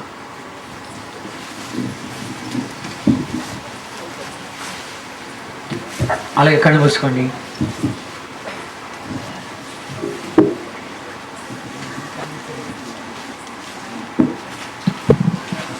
అందరు కళ్ళు మూసుకోవాలి. అయ్యా మైక్ పెట్టు. ఈ మైక్ ఆయన ఎక్కడున్నాడు? నిద్రపోతున్నాడా? హలో, అందరు కళ్ళు మూసుకోండి. వచ్చేస్తుంది అవకాశం, మరి అట్టి అవకాశం దొరకదేమో. ప్రభు నాతో మాట్లాడుతున్నావు, ఫలానా విషయంలో నాతో మాట్లాడావు. చక్కటి తీర్మానం చేసుకుంటా, దైవజనుడిని జ్ఞాపకం చేసుకుంటా. ఆశీర్వాదం నా జీవితానికి ఆశీర్వాదం రావాలని కోరుతున్నా. ఇక్కడి నుంచి ఆశీర్వాదం తీసుకొని వెళ్ళాలని కోరుతున్నా. ప్రభా ఈ ప్రపంచంలో అలాంటి దైవజనుడు కూడా లేదు, రాలేకపోయినాడు. ప్రభా నాకు రవ్వంతైనా అబ్బకపోతే ఎట్లా? నేను రవ్వంతైనా అనుసరించకపోతే ఎట్లా? వాళ్ళు అంతవరకు జీవితాన్ని వారి విశ్వాసాన్ని నేను అనుసరించకపోతే ఎందుకు నా బ్రతుకు? వాళ్ళని ప్రేమించి సిరుత్తుకున్నారే, నేను సిరుత్తుకోకపోతే ఎందుకు నాకు? ప్రభా ఒక్కసారి క్షమించు. ఫలానా విషయంలో మాట్లాడుతామని ఒక్క నిమిషంలో మంచి చక్కటి తీర్మానం చేసుకుని వెళ్ళి ఇక్కడి నుంచి.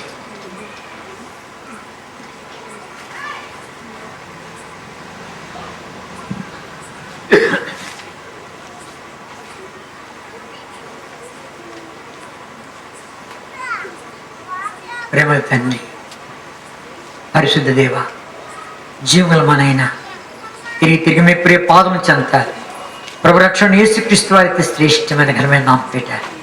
అనుగ్రహించే దివ్యత్వానికి స్తోత్రాలు ప్రభా. ఏదో రవ్వంతా నేను చెప్పాను, గొప్ప దైవజనులు ఉన్నారు, ఆయనతో తిరిగిన వాళ్ళు ఉన్నారు, అనేక అనుభవాలు కలిగిన వాళ్ళు ఉన్నారు. వాళ్ళు చెప్తే ఇంకా ఎంతో మెరుగు పెట్టబడతాము. ఎన్నో అనుభవాలు, ఒకటి కాదు రెండు కాదు, అనుభవించినటువంటి పుస్తకాలు ఎన్నో ఉన్నాయి ప్రభువా. ఇంకా ఇవన్నీ ఎరుక చేయి, కనికరించు, కాపాడు. మా మధ్యలో చక్కటి తీర్మానం చేసుకుంటుండగా ఆ తీర్మానాల మీద ముద్రవే మా బ్రతుకులకు ఆధ్యాత్మిక జీవితానికి మెరుగుపెట్టు ప్రభా. మా జీవితాల ద్వారా నీకు తృప్తి, సంతోషం, ఆనందము కల్పించు ప్రభు. తెచ్చి రాజా మాతో మాట్లాడుతున్నావు, చక్కటి తీర్మానం చేసుకుంటున్నారు. వాటి మీద ముద్రవే శత్రువు దొంగిలించకుండా కాపాడి భద్రపరిచి నడిపించి మహిపోనమని ఘనత, మహిమ, స్తుతి, ప్రభావం నీకు ఆరోపిస్తూ మా ప్రభురక్షణ యేసుక్రీస్తు వారి అతి శ్రేష్టమైన ఘనమైన నామం పేట ప్రార్థించి వేడుకుంటున్నాము తండ్రి. ఆమేన్.